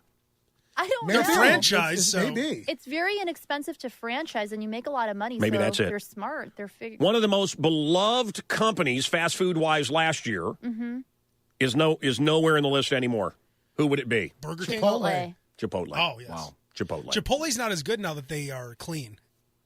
Like before when they I had like the Chipotle. bacteria? I don't agree. the bacteria was That's delicious. serious Either flavor. way, it's good I love to me. I love Chipotle. I guess Moe's passed them And up. why is it that in the only, list. By the way- only time I want Chick-fil-A is on Sunday? Yes, thank you.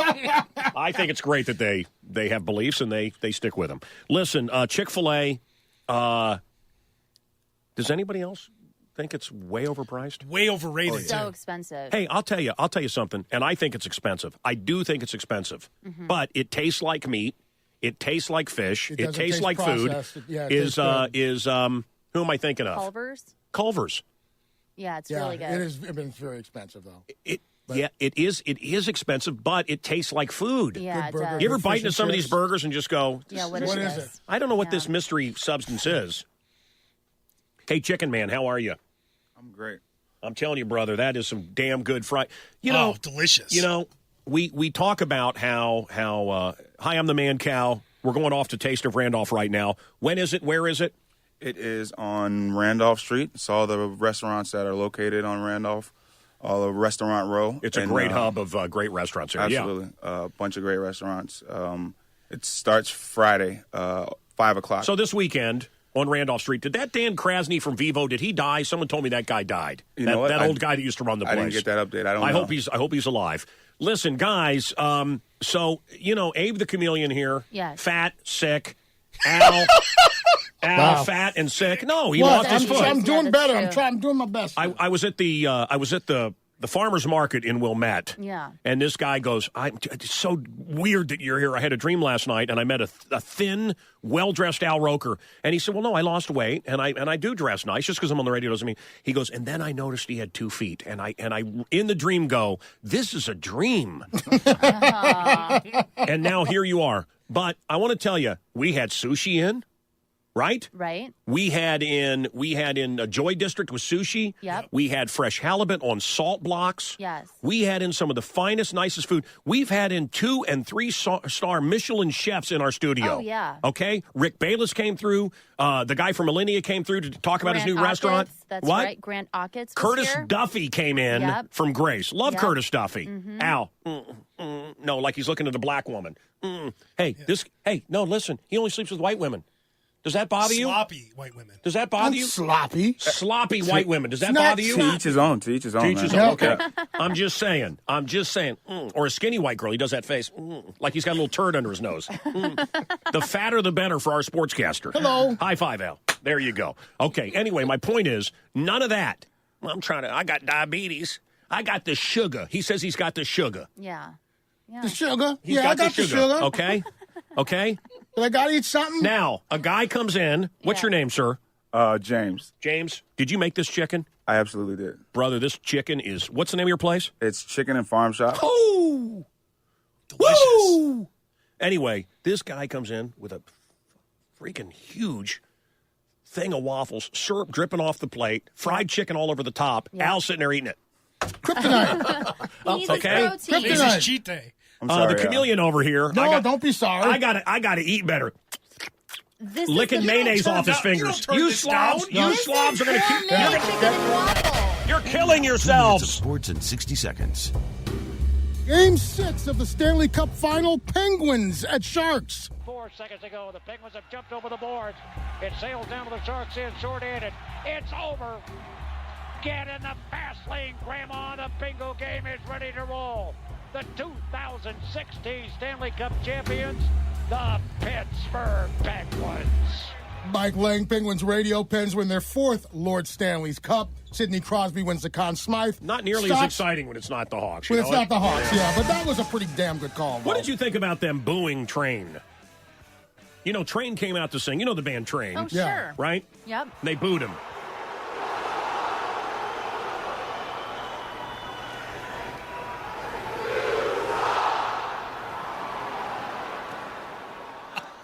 Yeah, well, maybe they shouldn't have Train Why come do out and that? sing a hockey game. That is So yeah. mean. That Sounds is like they awful. planned that out. That was is great. awful. That is awful. You bring the Drops of you? Jupiter guy out at the Yeah, Stanley right. Cup. What do you expect?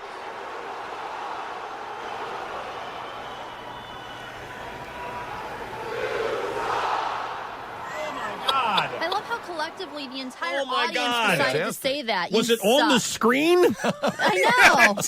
You know what? It reminds me of the time when I was at Sturgis for the 100th anniversary of Harley Davidson, and it's Led Zeppelin, guys, or Black Sabbath. I think it's Led Zeppelin or Kiss. Yeah. Maybe it's Halen, Van Halen. Oh, wow. It's 100 years. Harley, man, they're going to do something big. They Yeah. got so much money, it's going to be big. Oh, sure. It's we're talking. It's Led Zeppelin. Yeah. They got Led Zeppelin back Oh, together. easily, And the yeah. curtain opens, and the surprise was Elton John. Oh, my Yep. God. That crowd was Sure not is. happy. It was like Wow. Train at the Stanley Cup last night.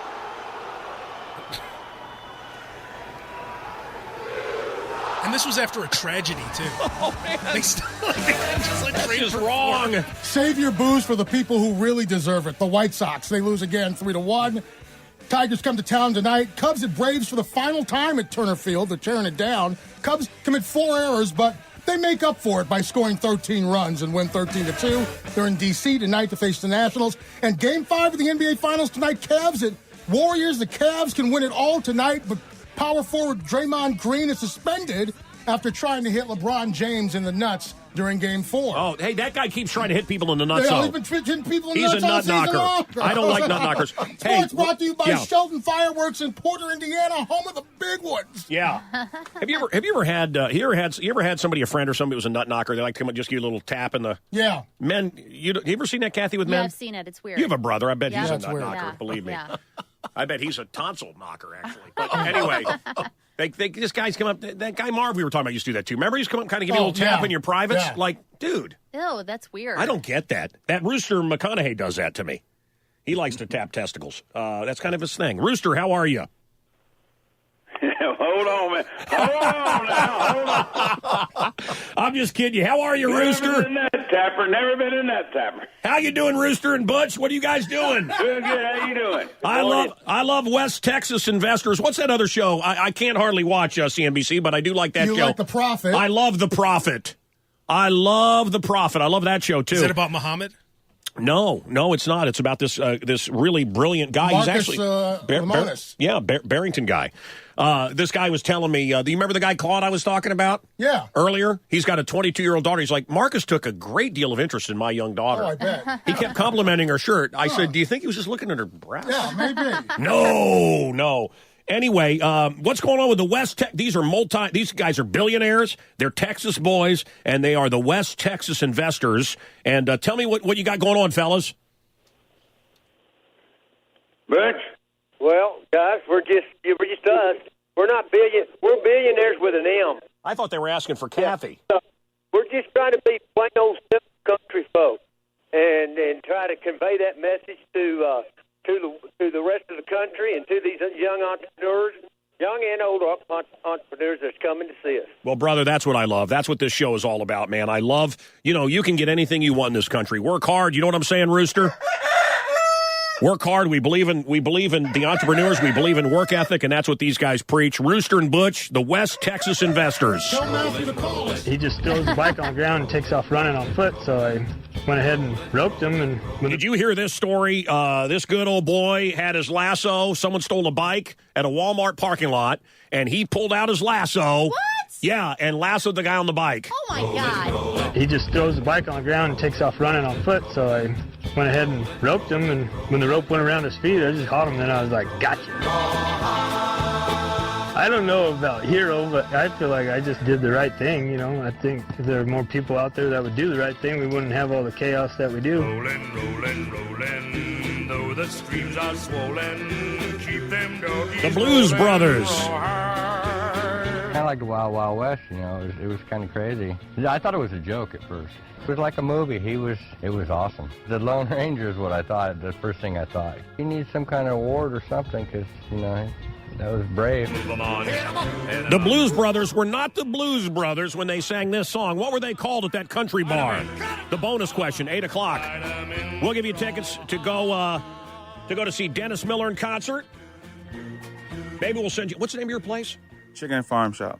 Chicken and what? Farm Shop. Chicken and Farm. In the hottest place in Chicago right now, Yeah, Soho we're located House. inside the Soho House. Oh, God, dude, you're a stud, aren't you?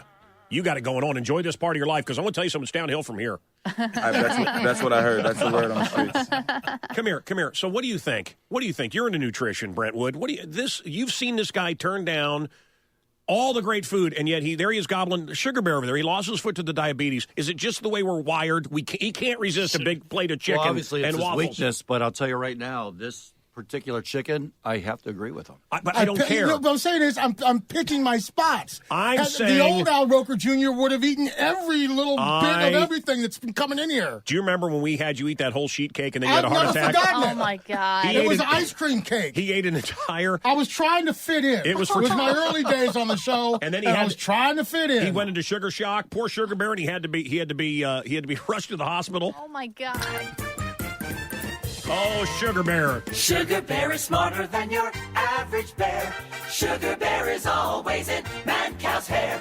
At the sports desk you will find him there, stuffing down more goodies than the average bear. He will sleep till noon, but after dark he'll have some fat girl in his car and park. Sugar has it better than a millionaire. That's because he has a butler by the name of Claire. His butler named Claire, his wife. She is like slavery there. Hey, so look, you may not feel great about the world right now with that radical Muslim shooting there that happened in Orlando, but I want to tell you something. There are good things happening in the world. Good things, great things. You want to be happy right now? Check out the hot girl catching catfish with her bare hands. Oh, it makes trending online? Yeah, it's trending online, yes.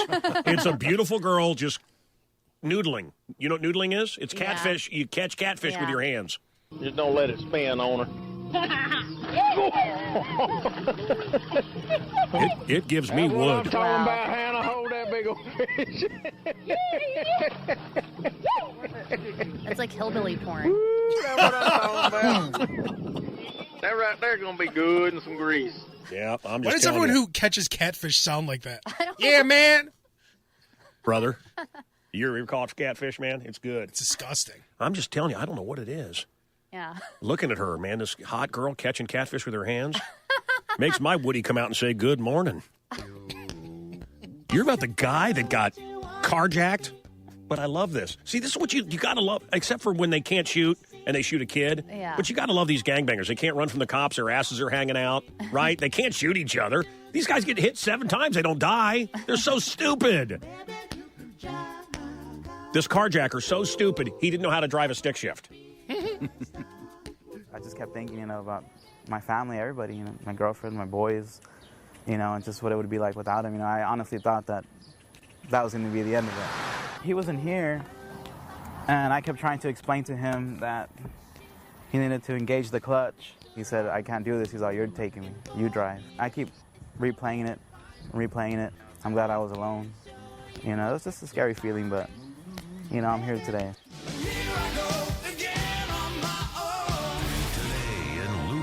History.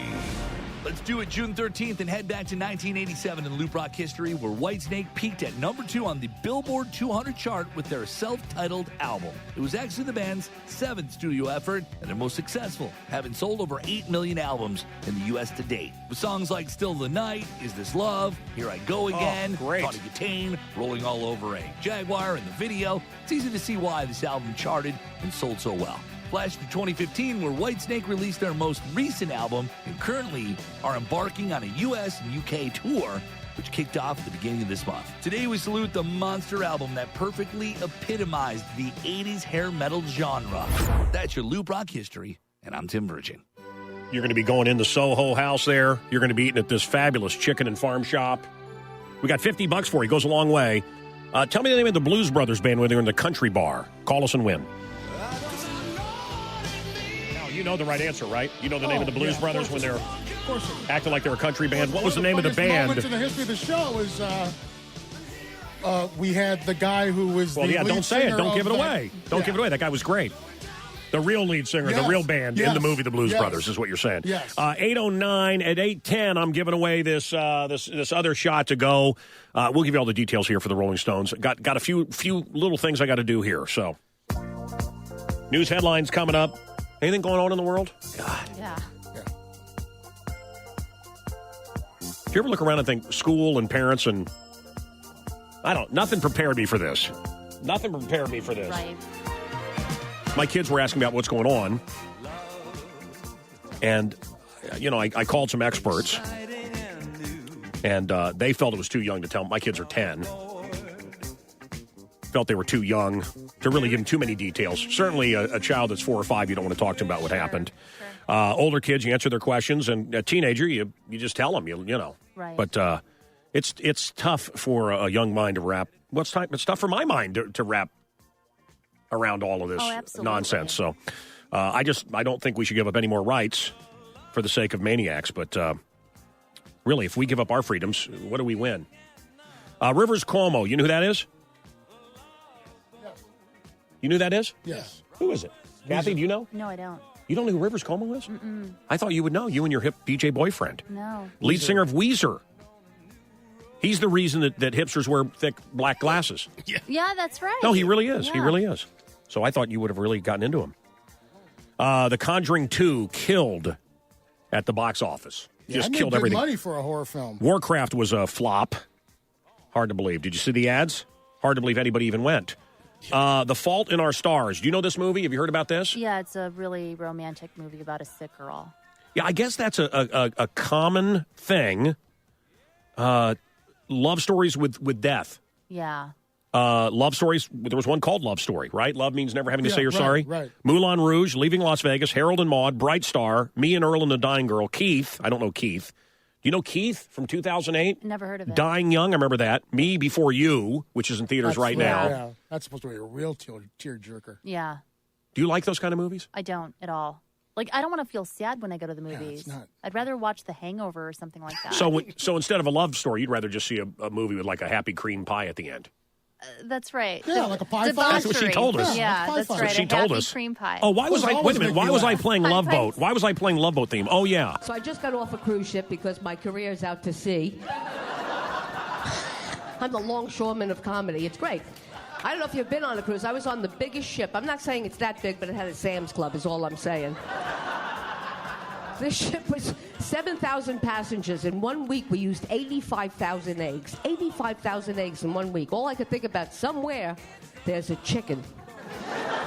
Go, I can't do this anymore. My uterus is on the ground. I'm the slut of chickens. It spoils you. I don't know if you've ever been on a cruise, but there's food everywhere. There's food everywhere. So even if you don't know what you want to eat, because you know how it is, I don't know what to eat. You go in, it's there. You have Indian, pizza, God knows what crap. And then you get home. I got home. I'm so spoiled. I'm in my kitchen with a tray. You see anyone from the Philippines here? Anyone?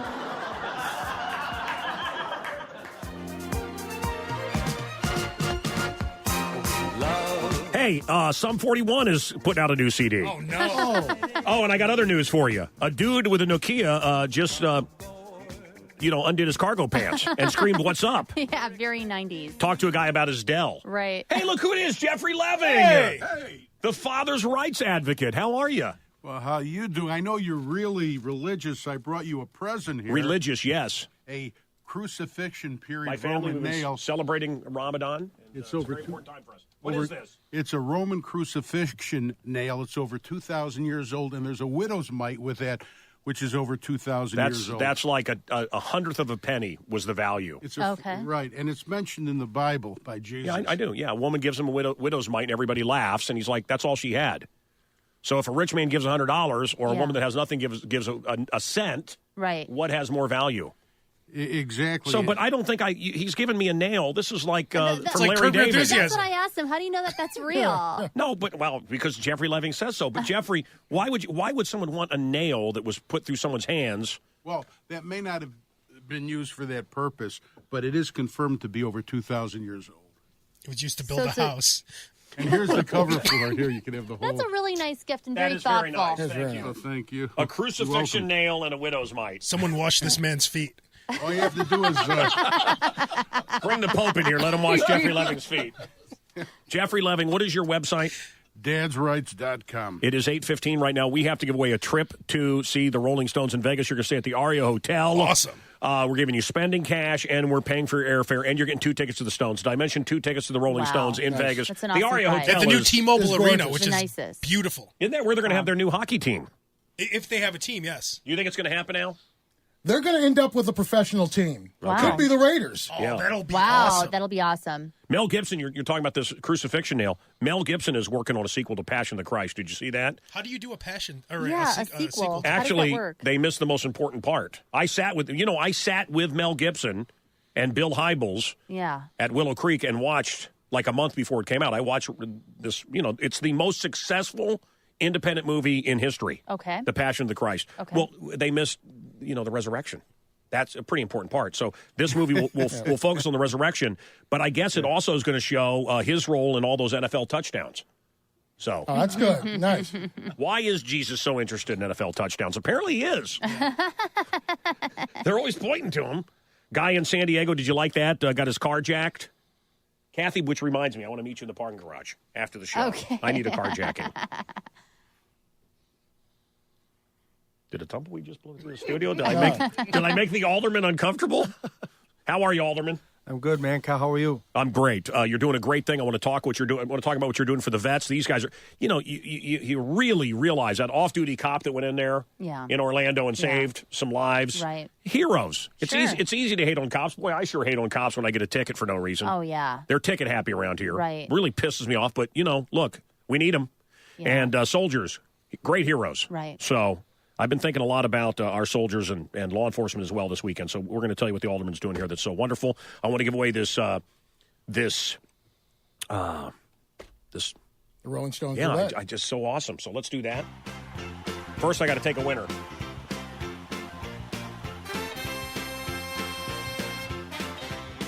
Remember the Blues Brothers?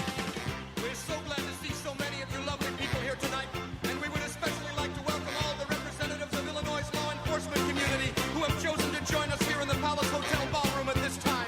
We do sincerely hope you all enjoy the show, and please remember, people, that no matter who you are and what you do to live, thrive, and survive, there are still some things that make us all the same. You, me, them, everybody.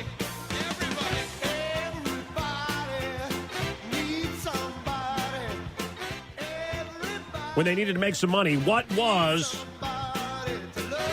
the name of the Blues Brothers when they became a country band? Chris. Yes. What do you think, man? Love the show, man. Thank you, brother. My guess was the good old boy. Hell yeah. You're the good old boy. All right, sir, where's your restaurant at? It's 113 North Green Street, located inside the Soho House. Soho House. This chicken we're having is incredible. Jeffrey. The best I've ever The had. waffles are amazing. I just had 3 pieces of that chicken. Cut it Right. out, you guys. Can I? Better than Roscoe's. Can I? Way better. Way better. Can I tell you? You know the reason we brought you in here? I'm afraid to ask. You Oh, weren't. no. You weren't scheduled to be on for a while. Right. Okay. Do you know why? For the free chicken and the waffles. No. I want to tell you why we brought you in. To get you away from our stash of chicken. Oh my God, that's right. When we had that restaurant in with the mussels. Wait. Not like him. Wait. Go. They just said Jeffrey Levin's here. I said, get him in here. Yep. Get him in. He'll touch. No, and the other thing is all the chicken and the waffles. other thing he does. Do you Delicious. hear? Like a minute. No, let me tell you what else. He was here a minute. Right. How did he eat 3 pieces of I chicken? have 1 piece, and I work here. Now I want to tell you something else. I got a problem with Chef Hans. Love Chef Hans. He's a sweater. Okay. He's a sweater. It's gross. He's a sweater, and he's Right. cooking and sweating. Right. The It's okay. sweat's dripping. Love him. Love Jeffrey. It's Love sodium Jeffrey that Levin. does it. Believe me, if I ever go through a divorce, this is the man that will break my wife. Get her, Jeffrey. Okay. Teach her a lesson He's proud for of her it. incompetence. But I'm just telling you, he's a finger licker. Yes. And he's a toucher. Yes. Okay. Yeah. And I don't want him around all of our Which does food. he do first? He licks. He moves a piece of chicken. I don't like that one. Licks his fingers a little bit. Moves his. Good God, get him away from the mixed plate. Doesn't use utensils. Oh, he's a finger. That's good chicken. Ew. And he had 3 pieces, which means Yeah. because I love my boy Jeffrey, which means he touched at least 16 pieces of chicken. Yeah. The 9 pieces surrounding the 3.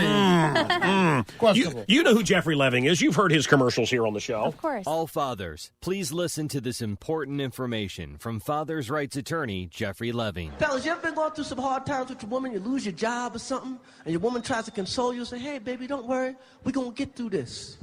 We're going to get through this. I know we got some bills, but if we got to get rid of some of this we will get rid of some of this. She's talking about you. Fellas, if you lose your job, you're going to lose your woman. That's right. She may not leave the day you lose it, but the countdown has begun. Never let your rights as a father be compromised. Contact attorney Jeffrey Leving today. I'm the innocent bystander. Lawyers, guns, and money here in the studio today. Somehow I got stuck. And great fried chicken. Between the rock and the hard place. Hey, Chris. Yes. Man, we're giving you $50 of chicken. I'm telling you, you're gonna be eating good. Yes, I'm down on my luck. As if the news couldn't be worse today. The actor who played Alf.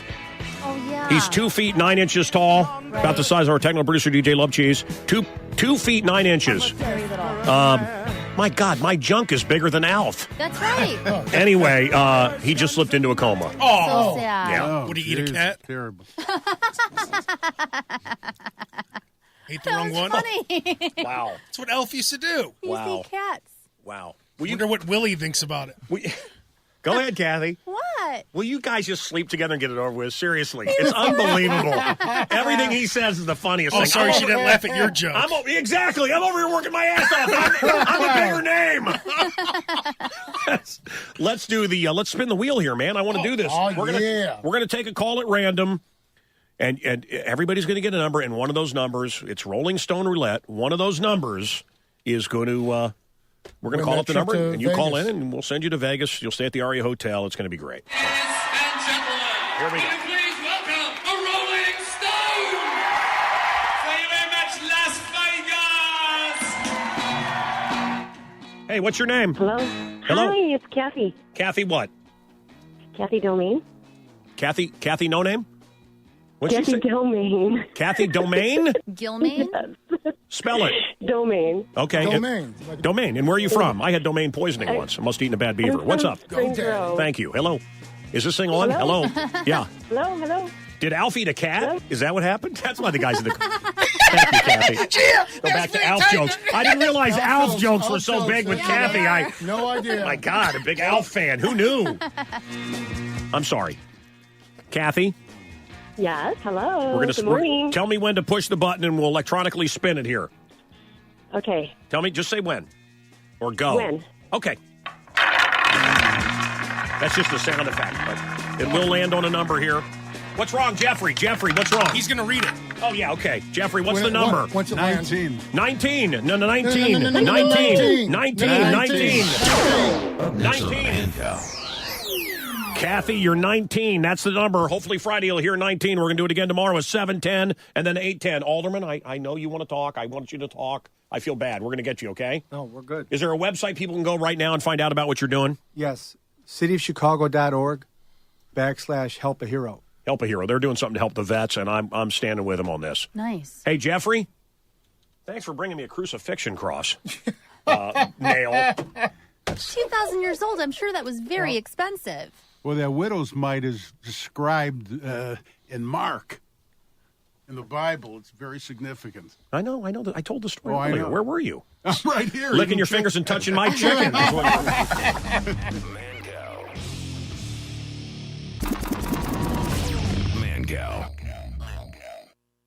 We gotta get out of this place. If it's the last thing we ever do. Oh my God, people are getting shot, dude. Get out of here. Oh my God. Happy faces. Everyone was having a good time, actually. And then it was like mayhem. Then I unfroze myself and then jumped over the back wall that everyone was trying to get out of. I just jumped over and just kept running. We had jetted out. I went through the hole. I lost my friend at that point in time. People were trying to escape out the back. I believe the privacy fence may have been knocked down. I just know that when I hit the ground, I was crawling, and I hit my elbows and my knees. And then when I got across the street, there was people who were just blood everywhere. By the time we got to 20 to 30 rounds, we were already trying to exit a small exit way. There was about 20 to 30 people trying to push themselves through a very small cabinet-looking door. Then there was a huge gaping hole in the fence that literally looks like people just punched it and kicked it down in order to get out because they realized that wasn't working. I just remember just the screaming, and I was like, are you kidding me? Oh my God. So I dropped down, and I'm crawling out. I was just like, oh, please, just please make it out, please, please. We gotta get out of this place. If it's the last thing we ever do. We want to talk about what happened in Orlando with the shooting. We want to hear your comments and calls. 591-ROCK, 591-ROLL, and wow. And then there was another shooting in Orlando.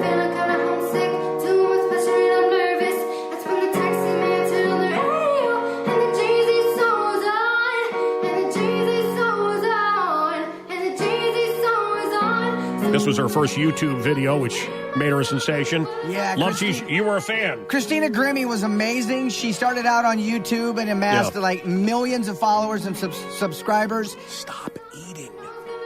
He's talking to you, not me. You haven't even noticed, dude. You haven't noticed. It's unbelievable. That plate's been everywhere over the last 2 minutes. It's been over on this side, over on that side. And look at him, he's licking his fingers. Don't look at me. He's got crumbs on his proclamation. He's been wiping them off. It's unbelievable. You guys. It's Jeffrey Leving. It's Jeffrey Leving. Unreal, dude. Kathy. It's Jeffrey Leving. He doesn't have that much money. You might need his help the free food. later down the line. Come on.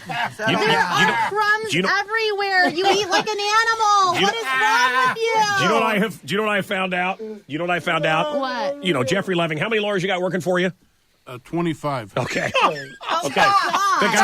The guy's the number one father's rights attorney on earth. All this, he's doing great. Okay. Right. Big supporter of the show. He always has been. We love him. But I want to tell you, it doesn't matter. I don't care if you're a billionaire. A free sandwich, oh yeah, or a free, a free movie ticket. Yeah, you would think. I mean, I can't believe how excited people get over a free, right? Yeah, anything free. Well, people do anything for a T-shirt.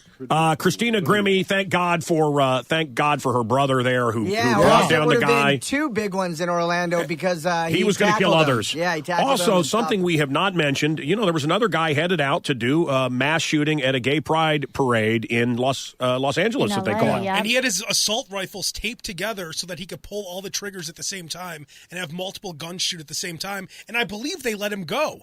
They said they didn't think he was there to cause harm. He was a white guy from Indiana. We have a psychic on in there, and they just handed me a note. No personal readings. Well, then how do we talk to her? Right. Yes, there's someone that's having a problem. Kim, how are you? Kim Russo. I'm good. How are you? I don't have any idea how to talk with you now. You're a psychic, but no personal readings. How can we talk to you then? You know what I'm saying? To me, I'm a person. I can answer questions. Okay, all right. Hang on. The show is called The Haunting of. It's on Lifetime.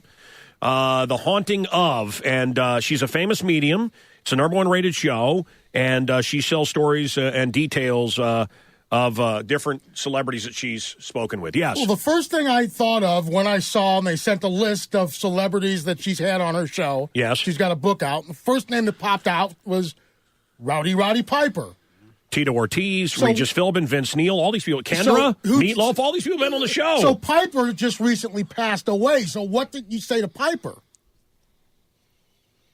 Yeah. Kim, anything stand out about your reading with Rowdy? I was channeled through and told me that Roddy had often thought about committing suicide, and he admitted it, and he came clean with that on the show. He was a very depressed soul. Yeah, I saw that. The first thing I thought of when I heard he passed on, my first thought was, oh, my goodness, he finally committed suicide. But, in fact, that's not at all how he passed. Yeah. So. What is beyond this? If I die right now, what happens next to me? Science is now proving, that it's scientifically been proven now that we live for 2 to 5 minutes. In other words, our hearts stop, but our brain functioning continues for 2 to 5 minutes. They've proven that now. Wow, that's scary.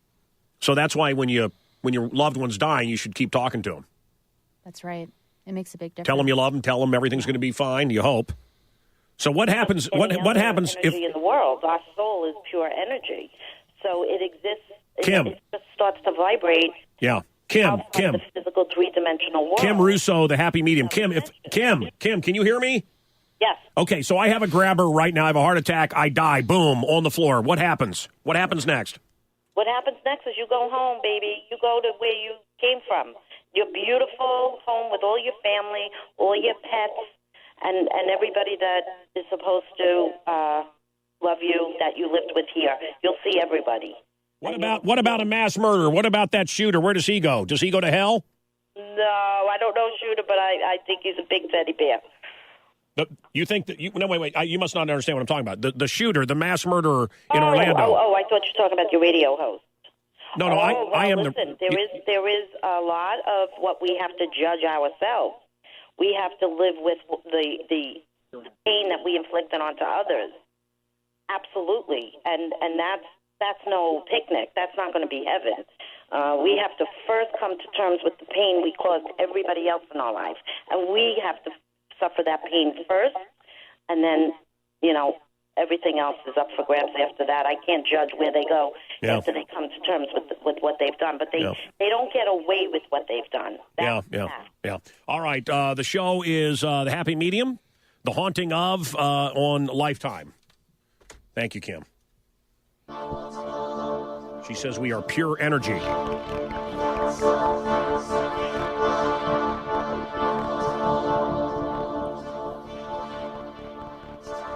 Mike, hello. Mancow. Yes, what's up? What's up, man? Love you. Love your show. Thank you.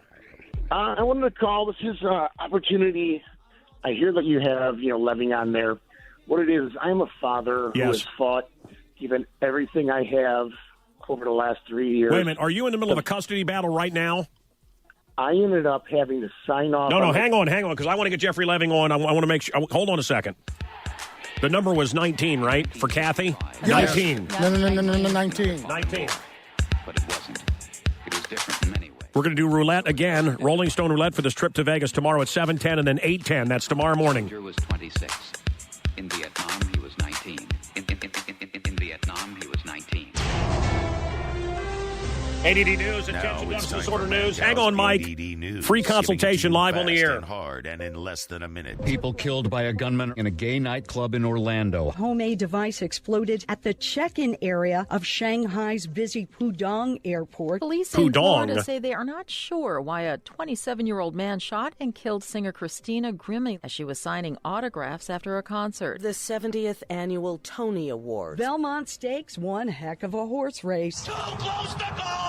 Creator the winner by a nose. Powerful explosion has rocked the Lebanese capital. Hockey Stanley Cup finals. Kids don't seem to be getting the message about bullying, according to the latest National Youth Risk Behavior Survey. Bullying, both in person and electronic, has remained at a troubling 20% and 16%, respectively. Chilling silver lining to New England's opioid crisis. 6 years ago, organ donations coming from those who overdosed on opioids was 1 in 20. Last year, it was 1 in 5. Here in New England, with the epidemic, we have definitely seen an increase in organ donors related to the drug overdose deaths. 8:40 at the Loop.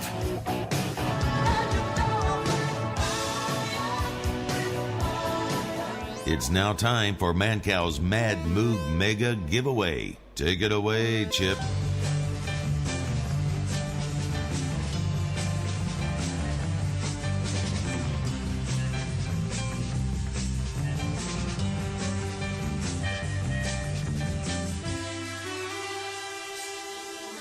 Thanks for putting us in the mood, Chip. Think you know the song Chip is playing? Call They're the telling me it's a Beatles song again. 591 Rock, 591 Roll. Mancow's Mad Moog Mega Giveaway.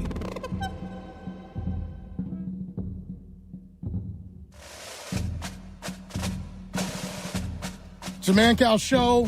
19th Ward Alderman Matt O'Shea here. Hey, Matt. Hey, Mancow. How's that Southside Irish Parade going? It's going well. Yeah, we got a lot. I liked it better when you could get drunk and pee on people's houses. It was fun when you could get drunk and vomit and pee all over the place. I used to like It was puking in awesome. people's window wells. That was so fun. Man. No. But it's still It's still happening, going good? Yes, it is. Okay. And who's your friend with you? Gentleman to my left is retired Marine Corporal Robin Little. Good morning, everybody. Good morning. Hello. And what is it that you're doing, Matt? Robin and I are working together along with Military Outreach USA, Chicago Office of Veterans Affairs, Chicago Park District, on Operation Help a Hero. In 2014, there were more than 3,000 homeless vets here in Chicago. Today, there are less than 800. Why do we treat our vets like crap? There's no excuse for it. But we're doing something about it here in Chicago. So we had more than 3,000 in 2014. Today, as we stand here, there's less than 800. My hope is that by 2017, we have permanent housing for all of our vets. Yeah. But just to put a roof over their head, just to give them shelter isn't enough. And that's where Operation Help a Hero comes in. Operation Help a Hero. Is that the website? Yeah, you can find it at cityofchicago.org /Help a Hero. And what are you looking for? Are you doing a walk? Are you doing a charity event? Are you looking for donations? What are you looking? All of those things. All throughout the month of June. Yeah. All 50 ward offices, 20 park locations. We are collecting basic household items that our vets need. Things that all of us take for granted, like shampoo, laundry detergent, deodorant, We are collecting those and working with Military Outreach USA. I always, when I go on vacation, like I always take all the soaps and lotions and stuff from the hotel room. How about Can jobs you take those? and give them their dignity back? Jobs would be good, Jobs too. and dignity. Absolutely. Listen, Jeffrey, I want to talk with all you guys. We'll talk more about this. Jeffrey Leving's brother came back from Vietnam, and they didn't take care of him. And I don't understand. You know, we're bringing in 100 people a day from the Mideast and paying for everything. How about we start taking care of our vets? You got it. My brother was a and war hero. the suicide rates among these guys. Were you homeless? My gosh. Yes, I was homeless for quite a while. What the? So what What is happened? this madness? You- what happened? Hang on. I want to talk more about this. This is madness. Next on the Mancow. We'll do the mystery move giveaway. We'll talk with this gentleman here, this Marine. I want to hear about your brother, the war hero, and Mike. Mike, are you there? Yes, sir. You're getting a free consultation. We're going to get your kids back. Hang on. It's the Mancow Morning Show podcast, which means you can't call in. Well, you can, but you're going to end up talking to some part-time bored up with a speech impediment. Listen live for the real deal. Weekday mornings 5:30 to 9:30 on The Loop. You want to say it? What Say it in a happened? polite way. Say it in a polite way. Jeffrey Loving was checking out Kathy's backside. No, wait a minute. That's in a polite way. No, wait a minute. Yeah, that's not what. No way. What was going on there, Jeffrey? He was asking me a question about her, so I was joking. I said I was looking at her jeans as a joke. I'm not checking her out. I know her. She's, come on. Yeah. She's a beautiful young lady that We've I wouldn't known be each interested in other for having years. sex It's with. not like at that. all. He's just telling me about the movie he produced and how he He could get me into asked- the movie business. Oh, really? Yeah. Oh, he's already giving Wait. Is that I'm true? going to make you a star? Yeah. He's already giving you, I'm going to make you a star line? Wait a minute. Is that really true? Swear. I told you I helped produce Little Men with Greg Kinnear and Jennifer Ely. I know. Jennifer Ely, one of my favorites. Big name to drop. No idea who that is. Hey, listen. 50 Shades of Grey. Listen, Jeffrey. Wow. You know, guys, Irv Kupson, the great writer. Oh, jeez, Yeah. there he goes. Talking about the wake. It's unbelievable. Ugly Irv, and I love Irv, but he wasn't a good-looking man. Laying there in that casket. Yeah. I'll never forget when they unveiled that statue. I'm getting roasted today. Here it goes. They unveiled the statue, and everybody goes, oh, my God, it's so ugly. And I went, yeah, just like Irv. He was not a good-looking man. Loved Irv Kupson, great, famous Chicago writer. Sure. He's laying there dead. Yeah. And Jeffrey asked my wife out. BS. It's true. Oh, my God. I can't talk to anybody around Mancow. Hey, what are you doing after this? Like What his are you, wife. Hey, what are you doing? Wow. No. What are you doing after this? What do you say we get together and go grab a little bite to eat? Oh, I'm like, Jeffrey, that's my wife. And he goes, like, over the corpse of her company. Oh, I didn't know, man. I'm sorry. Maybe you're getting her confused with you.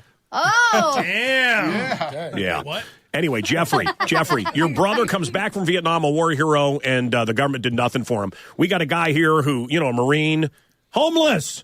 Yet we're bringing in 100 people a day from the Middle East and giving them everything. You're preaching to the choir. 90% of the people we're bringing in from Syria and Libya and everything, they're going to 90% on welfare till the day they die. 90%. Wow. What are they contributing? We should never have this guy contributed. I agree with you. We should never have one disabled vet, homeless or unemployed. My brother was a war hero, disabled vet, comes back from Vietnam, and he was basically kicked to the curb. No help from the government. Well, let's change that. For decades. 8:52 right now. I want to send your brother one of these razors. I like your brother.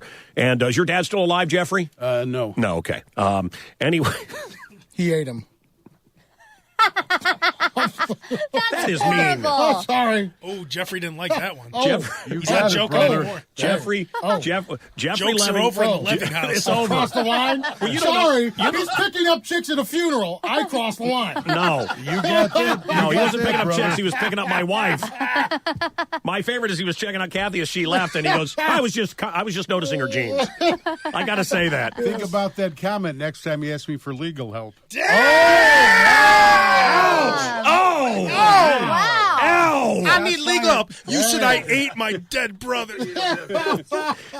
Hey, listen. I got a prenup, as you know, and the minute you have kids, it doesn't mean anything. Right. The prenup's over. Yeah. Mike, how are you, Mike? Big Mike. Yes, sir. Yes. What's up now? You're on with Jeffrey Leving, the father's rights attorney. How can we help you? How can we save you and your kids? All right. Well, first of all, I'd like to say that, Mancow, you've been a huge inspiration for my life. Thank you, brother. For the last 10 years. Thank you. And this opportunity to speak to you guys is great. Anyway, what it is, I know I speak for a lot of guys out there. I'm an unmarried father, never got married, but had a one child, one boy that's 7 years old. And I have fought, given everything I have, and lost everything. And when it came down to it, they pretty much told me I was going to go to jail for contempt of court if I did not just give up fighting because I ran out of money, and I had to sign off on their deal. It's just not right. Well, everybody says, and I haven't gone through it, thank God, but everybody says, fathers are just treated like garbage. And that's why Jeffrey Leving has so many fans, and that's why he's the number one guy. That's why he's been invited to the White House over and over. And Jeffrey, you don't know this guy's story. I'd love you to tell us, what do you want to know, Jeffrey, so that you can help him? I'd like him to get me a copy of the file so I could straighten this mess out for him. Will you do that for him? You got it. Justice should not be a luxury only the rich can afford. So I'd like to talk to this guy. Say that again, Jeffrey, because that's unbelievable. Say that again. Justice should not be a luxury only the rich can afford. And I want to make his dream come true. I don't want him to be a victim. So I'll tell you what, Mike. Yes. We don't know the whole story. I mean, you may be a creep. It could be pedophile Mike in the neighborhood. I don't know. Yeah, we don't know this. But if you're a regular, let's be honest. But if you're a regular guy, I'm not saying you're a pedophile. I'm saying I don't know who you are. Mm-hmm. But if you're a regular guy, Jeffrey Levin will get you time with your kid, and we'll make it happen. We got to play it out on the radio. What do you say? We just stretch this out over the radio. We'll do it all on the air. What do you say, Jeffrey? You got it. I think this guy's run out of money. You'll get your business mentioned, right? You want that?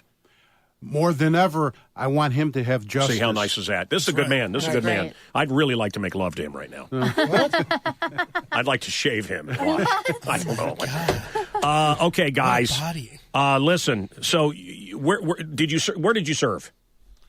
I served in the Marine Corps. I was in Okinawa, Japan, and I was at the Marine Helicopter Squadron, the President's Helicopter Squadron in Quantico, Virginia. Should we close Japan? Should we close that base there? Some people yes, I would think so. You don't think so? I do think so. You do think so? There actually is a little bit of a cultural thing going on in Okinawa. Oh, I know all about it. Property that we have taken up there. They really like they have that. Look at South Korea. In all the polls, they hate us. South Korea hates us, and we're their military. Why are we doing this still? Why are we still the military for the world when they hate us? And we don't have money here for our bridges. We don't have money for our vets. That's right. This man, Jeffrey Leving's brother. Yep. And we're bringing people here that hate us and giving them welfare for the rest of their lives. There's something wrong here, folks. Right. What is it? End times, wrong is right, right is wrong. What are we living in here? What is this madness? Listen, if you want to contribute, I want to do this. I'll go to the store and pick up a bunch of shampoo and toilet paper and stuff. I didn't realize it was that simple. And I can drop it off at any alderman's office. Any alderman's office, and we have 20 park locations throughout the city. Wow, I didn't know that. Yeah, it's cool. Fantastic. And we're doing it throughout the month of June, although it's something we should be doing year-round. Okay, so give me the website where we can find the alderman's office. And look, my listeners, we support the vets and we want to help. So you're getting a lot of response here. I really believe in our folks that listen. cityofchicago.org/help-a-hero. Okay, man. And also Joseph Palmer, Military Outreach. That is the organization that funnels the charitable supplies to the veterans, which gave me a brand new bed and other vacuum cleaner. You were sleeping on the streets? No, I was not sleeping on the streets. But you were homeless? But I was homeless, and I've been twice in homeless shelters. So, just very quickly, how is it that you ended up homeless once you came back? Well, see, it's a linear progression when you find yourself where, in my case, we're dealing with 4 herniated discs in my back and my both sciatica nerves inflamed. I couldn't work, so I expended all my funds. Did the VA hospital help you at least? The VA has done an excellent job helping me with pain reduction and also with the mental health concerns that would come with being with the fact that you are homeless and you're dealing with secondary disabilities like depression, anxiety. The Justice Brown VA has been very helpful with that. All right. Wow.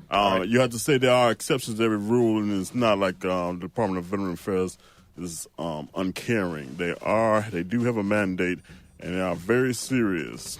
The HUD-VASH program working with CHA with our housing with veterans, and they have helped me find a very nice place. And military outreach and another place called Shared Connections, which provided me with furniture, and Matt O'Shea, Alderman O'Shea, has funneled all these energies to reduce the number of honorably discharged veterans, people who have not done something negative or criminal that led them to be homeless. It's not their fault. And we need, if I can just say, more understanding of the concerns of mental illness, which comes from being homeless. And Jesse Brown VA does a great job of helping. So all the homeless veterans who are listening right now, go to Jesse Brown, go to the psychiatrist section. They will provide you with the pharmacology and the meetings that you need to get back on track, to become a productive member of society. When you say pharmacology, what kind of pills are you getting, just out of curiosity? Well, I don't want to. I take medication for depression, and I have what kind of stuff? I mean, do you get any Percocet, Percodan, any of that kind of stuff? For the pain, I take tramadol. That's one of your favorites. Tramadol is a favorite. Now you're speaking Mancow's language. I actually have a Pez dispenser with tramadol in it. If you're interested, I can. Hey, listen, Ozzy and Jack have a show. Jack Osborne, Ozzy Osbourne, and Jack Osborne. That's the only one of the Osbournes still talking to him, right? Yep, those two are still together, and they've got a TV show. I've gone on tour with you, but we've never gone on, like... a mission? Yeah, like a trip, just you and I. That'd be great.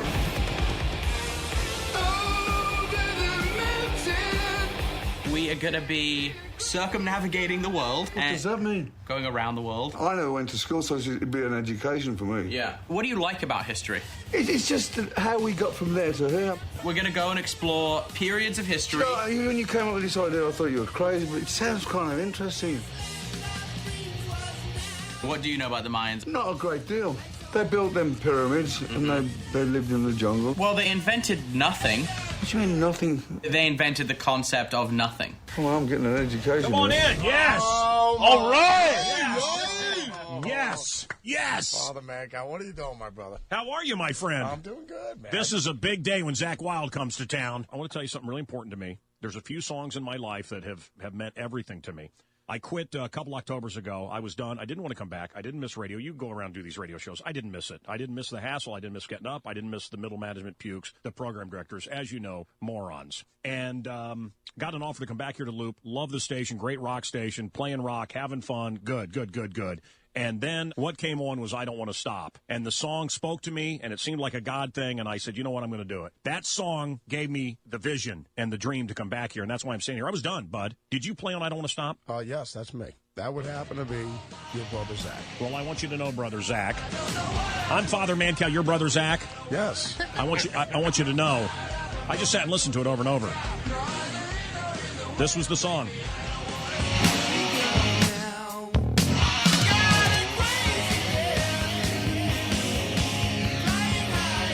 Hey, Mike, we are flying high again on the Loop.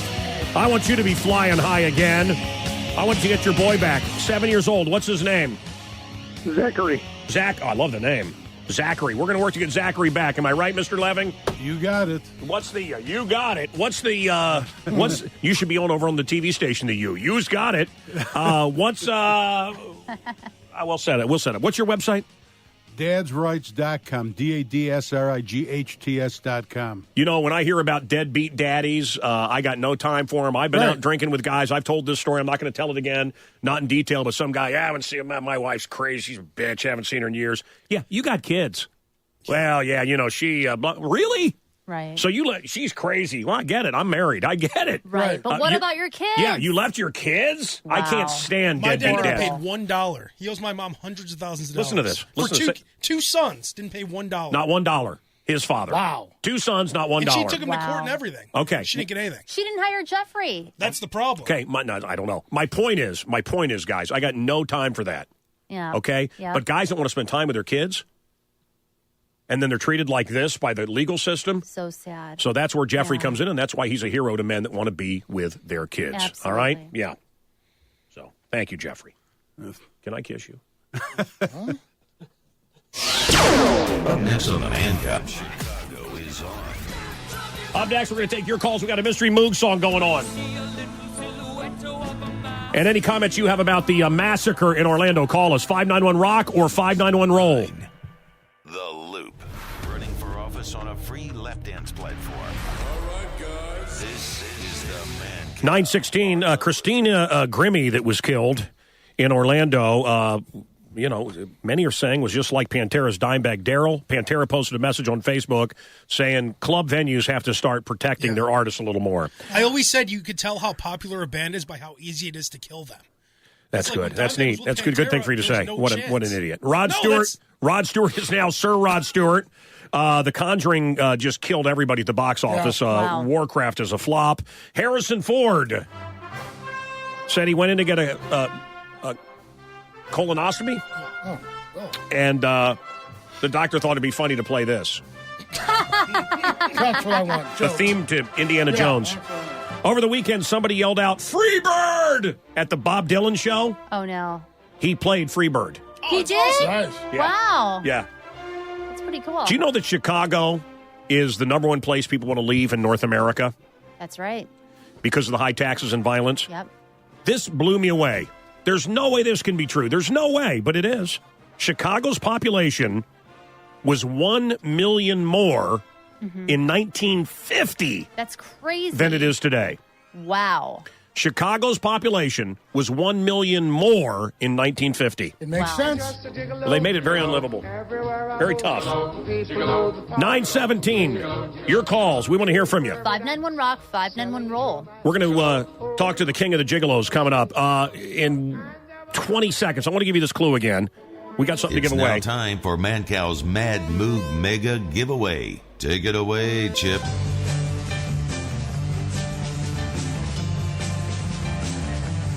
John Mellencamp tickets.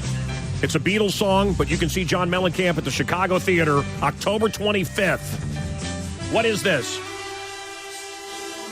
Thanks for putting us Wow, in the tough mood, one. Chip. No Think you know idea. the song Chip is playing? Call the cow now. 591 Rock, 591 Roll. Mancow's Mad Moog Mega Giveaway. Garen, how are you? You can imagine how off our show has been today with everything that's going on in the world. So we got you as soon as we could. Thanks for hanging on. Yes, sir. How are you? I'm good. What is this Gigolos? What are you doing? Gigolos, Cowboys for Angels? It's an awesome show on Showtime. He's I'm got two things going. Yeah. I'm friends with Vin Armani, one of your gigolos. And you're friends with them? Yes, I have a texting relationship with him. You're not a client? No, I'm not a client. No, he only does straight gigolos. He only does, right? He only does, straight. Yeah, we're male escorts for women. You know, it sounds like a great gig until you actually talk to people that have done it and watch this show. It's not something I could do. Well, there are some really hot women on the show. But then again, in season 1, there was a woman who looked like the Stay Puft Marshmallow Man that one of the guys had sex with. That? Yeah, it was the first season. That's the way Al likes it. It was one of the guys who's not on the show anymore who had sex with. Okay, let's let this guy talk. Garen, what's going on with you right now? Well, we just had season 6 of the Gigolo show run, and it was one of our most watched, I guess, seasons thus far. So I also own Cowboys for Angels, which is the male escort agency kind of which the show is based upon. And yeah, we're straight men for women. How much money can a stud make? That's a good question. Thank you. Some of the guys make very good money, especially with the show because they get paid for the show as well. What is very good money though? He has a Chicago chapter. Really? You can order up men here in Chicago, and it's legal. Oh yeah. Who exactly becomes a male escort? Because we know about prostitutes, female prostitutes. They're mostly broken women. So who becomes a male escort? What's the background like?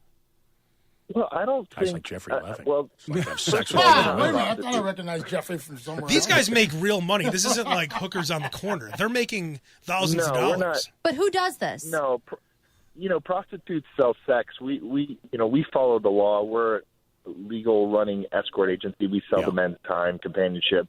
Guys do a lot of events, weddings, dates, travel dates. There's a guy going on a 2-week cruise with a client. Hey, Garen.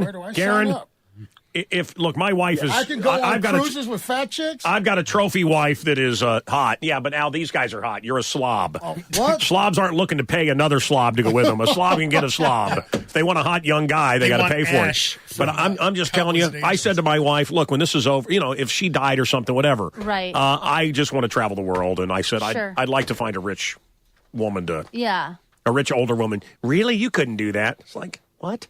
What are you talking about? Yes, I could. Yes, I certainly could. How much would it cost if a young lady listening right now would like some companionship? Yeah. And I'm not talking about an Al Roker. If they wanted to get a Mancow, a hot young stud, what would it cost? Well, a lot of the guys have different rates, and on each guy's profile, there's a orange button that says view rate. So, it starts at around $500 for a couple hours. And this is just for hanging out with some lonely woman. Yeah. I mean, you have to be dressed nice, and you have to have game, and you have to be able to talk. I get it. Okay. He's on his 6th season. Nice.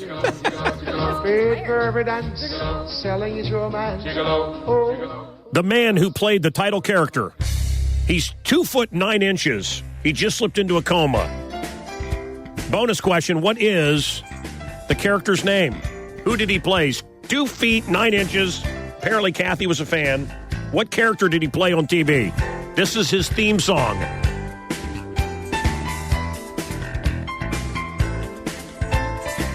And I just want to say one more time, a God that's telling you to kill people, that isn't God. That's not God. You're talking to the devil. Here is the Islamo kook's wife.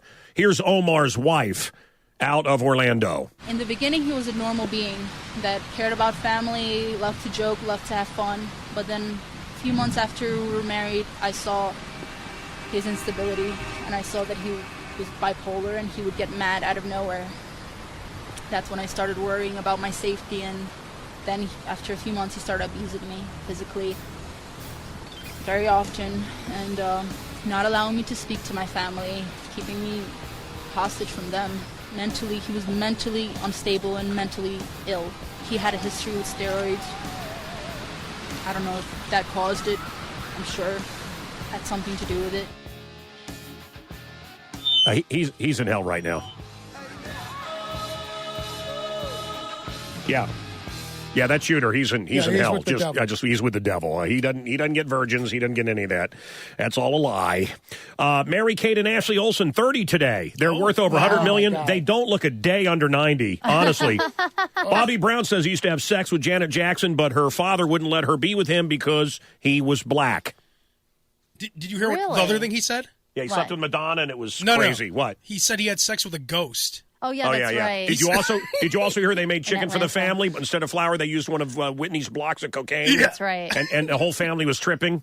Father of the year there. Father of the year. Fun family. Yeah. Cocaine chicken. We should have had the guy over from Randolph Street do that. Oh. Yeah, no kidding. Hey, can you make us some cocaine chicken for my party? Hey, Cokehead Marty, you like cocaine chicken? Hey, yeah. Hey, snort up this drumlet, will you? Snort it up. Hey. See if he wants to party with you. Ask him if he wants to ride the rails. Hey, Jeffrey, you want to ride the rails? Jeffrey, you want to do some cocaine with us? No, that's all right. Okay, all right. Marty's out of his mind today. You know something? I'm telling you.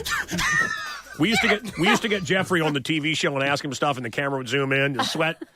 He's so serious. I know. He lives in an attorney. He lives in a serious world where he's trying to get kids back with their dads. Right. Yeah. And he comes in here and we're talking about him. This is not normal, guys. What we do here in this show. We had a guy last Friday go and take a shit in Brandmeier's office.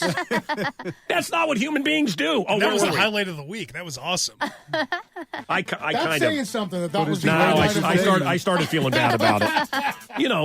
Brandmeier's gonna have to deal with the smell, but the cleaning people had to go in there and clean that up. I mean, It's not like Brandmeier cleaned it up. That lazy old has-been. Anyway, listen, guys. Will Smith, Mike Tyson, Spike Lee, Arnold Schwarzenegger, Billy Crystal, they were all there at Muhammad Ali's memorial. Everybody's talking about George Foreman. I want to talk about George Here's Billy Foreman. Crystal. George Foreman was ugly. He's just so slow. George was slow. I come on, voop, voop, voop. And then I rope-a-dope George, and I'm still fast at 33 years of age. I'm so fast I can turn up the lights, be in my bed before the room gets dark.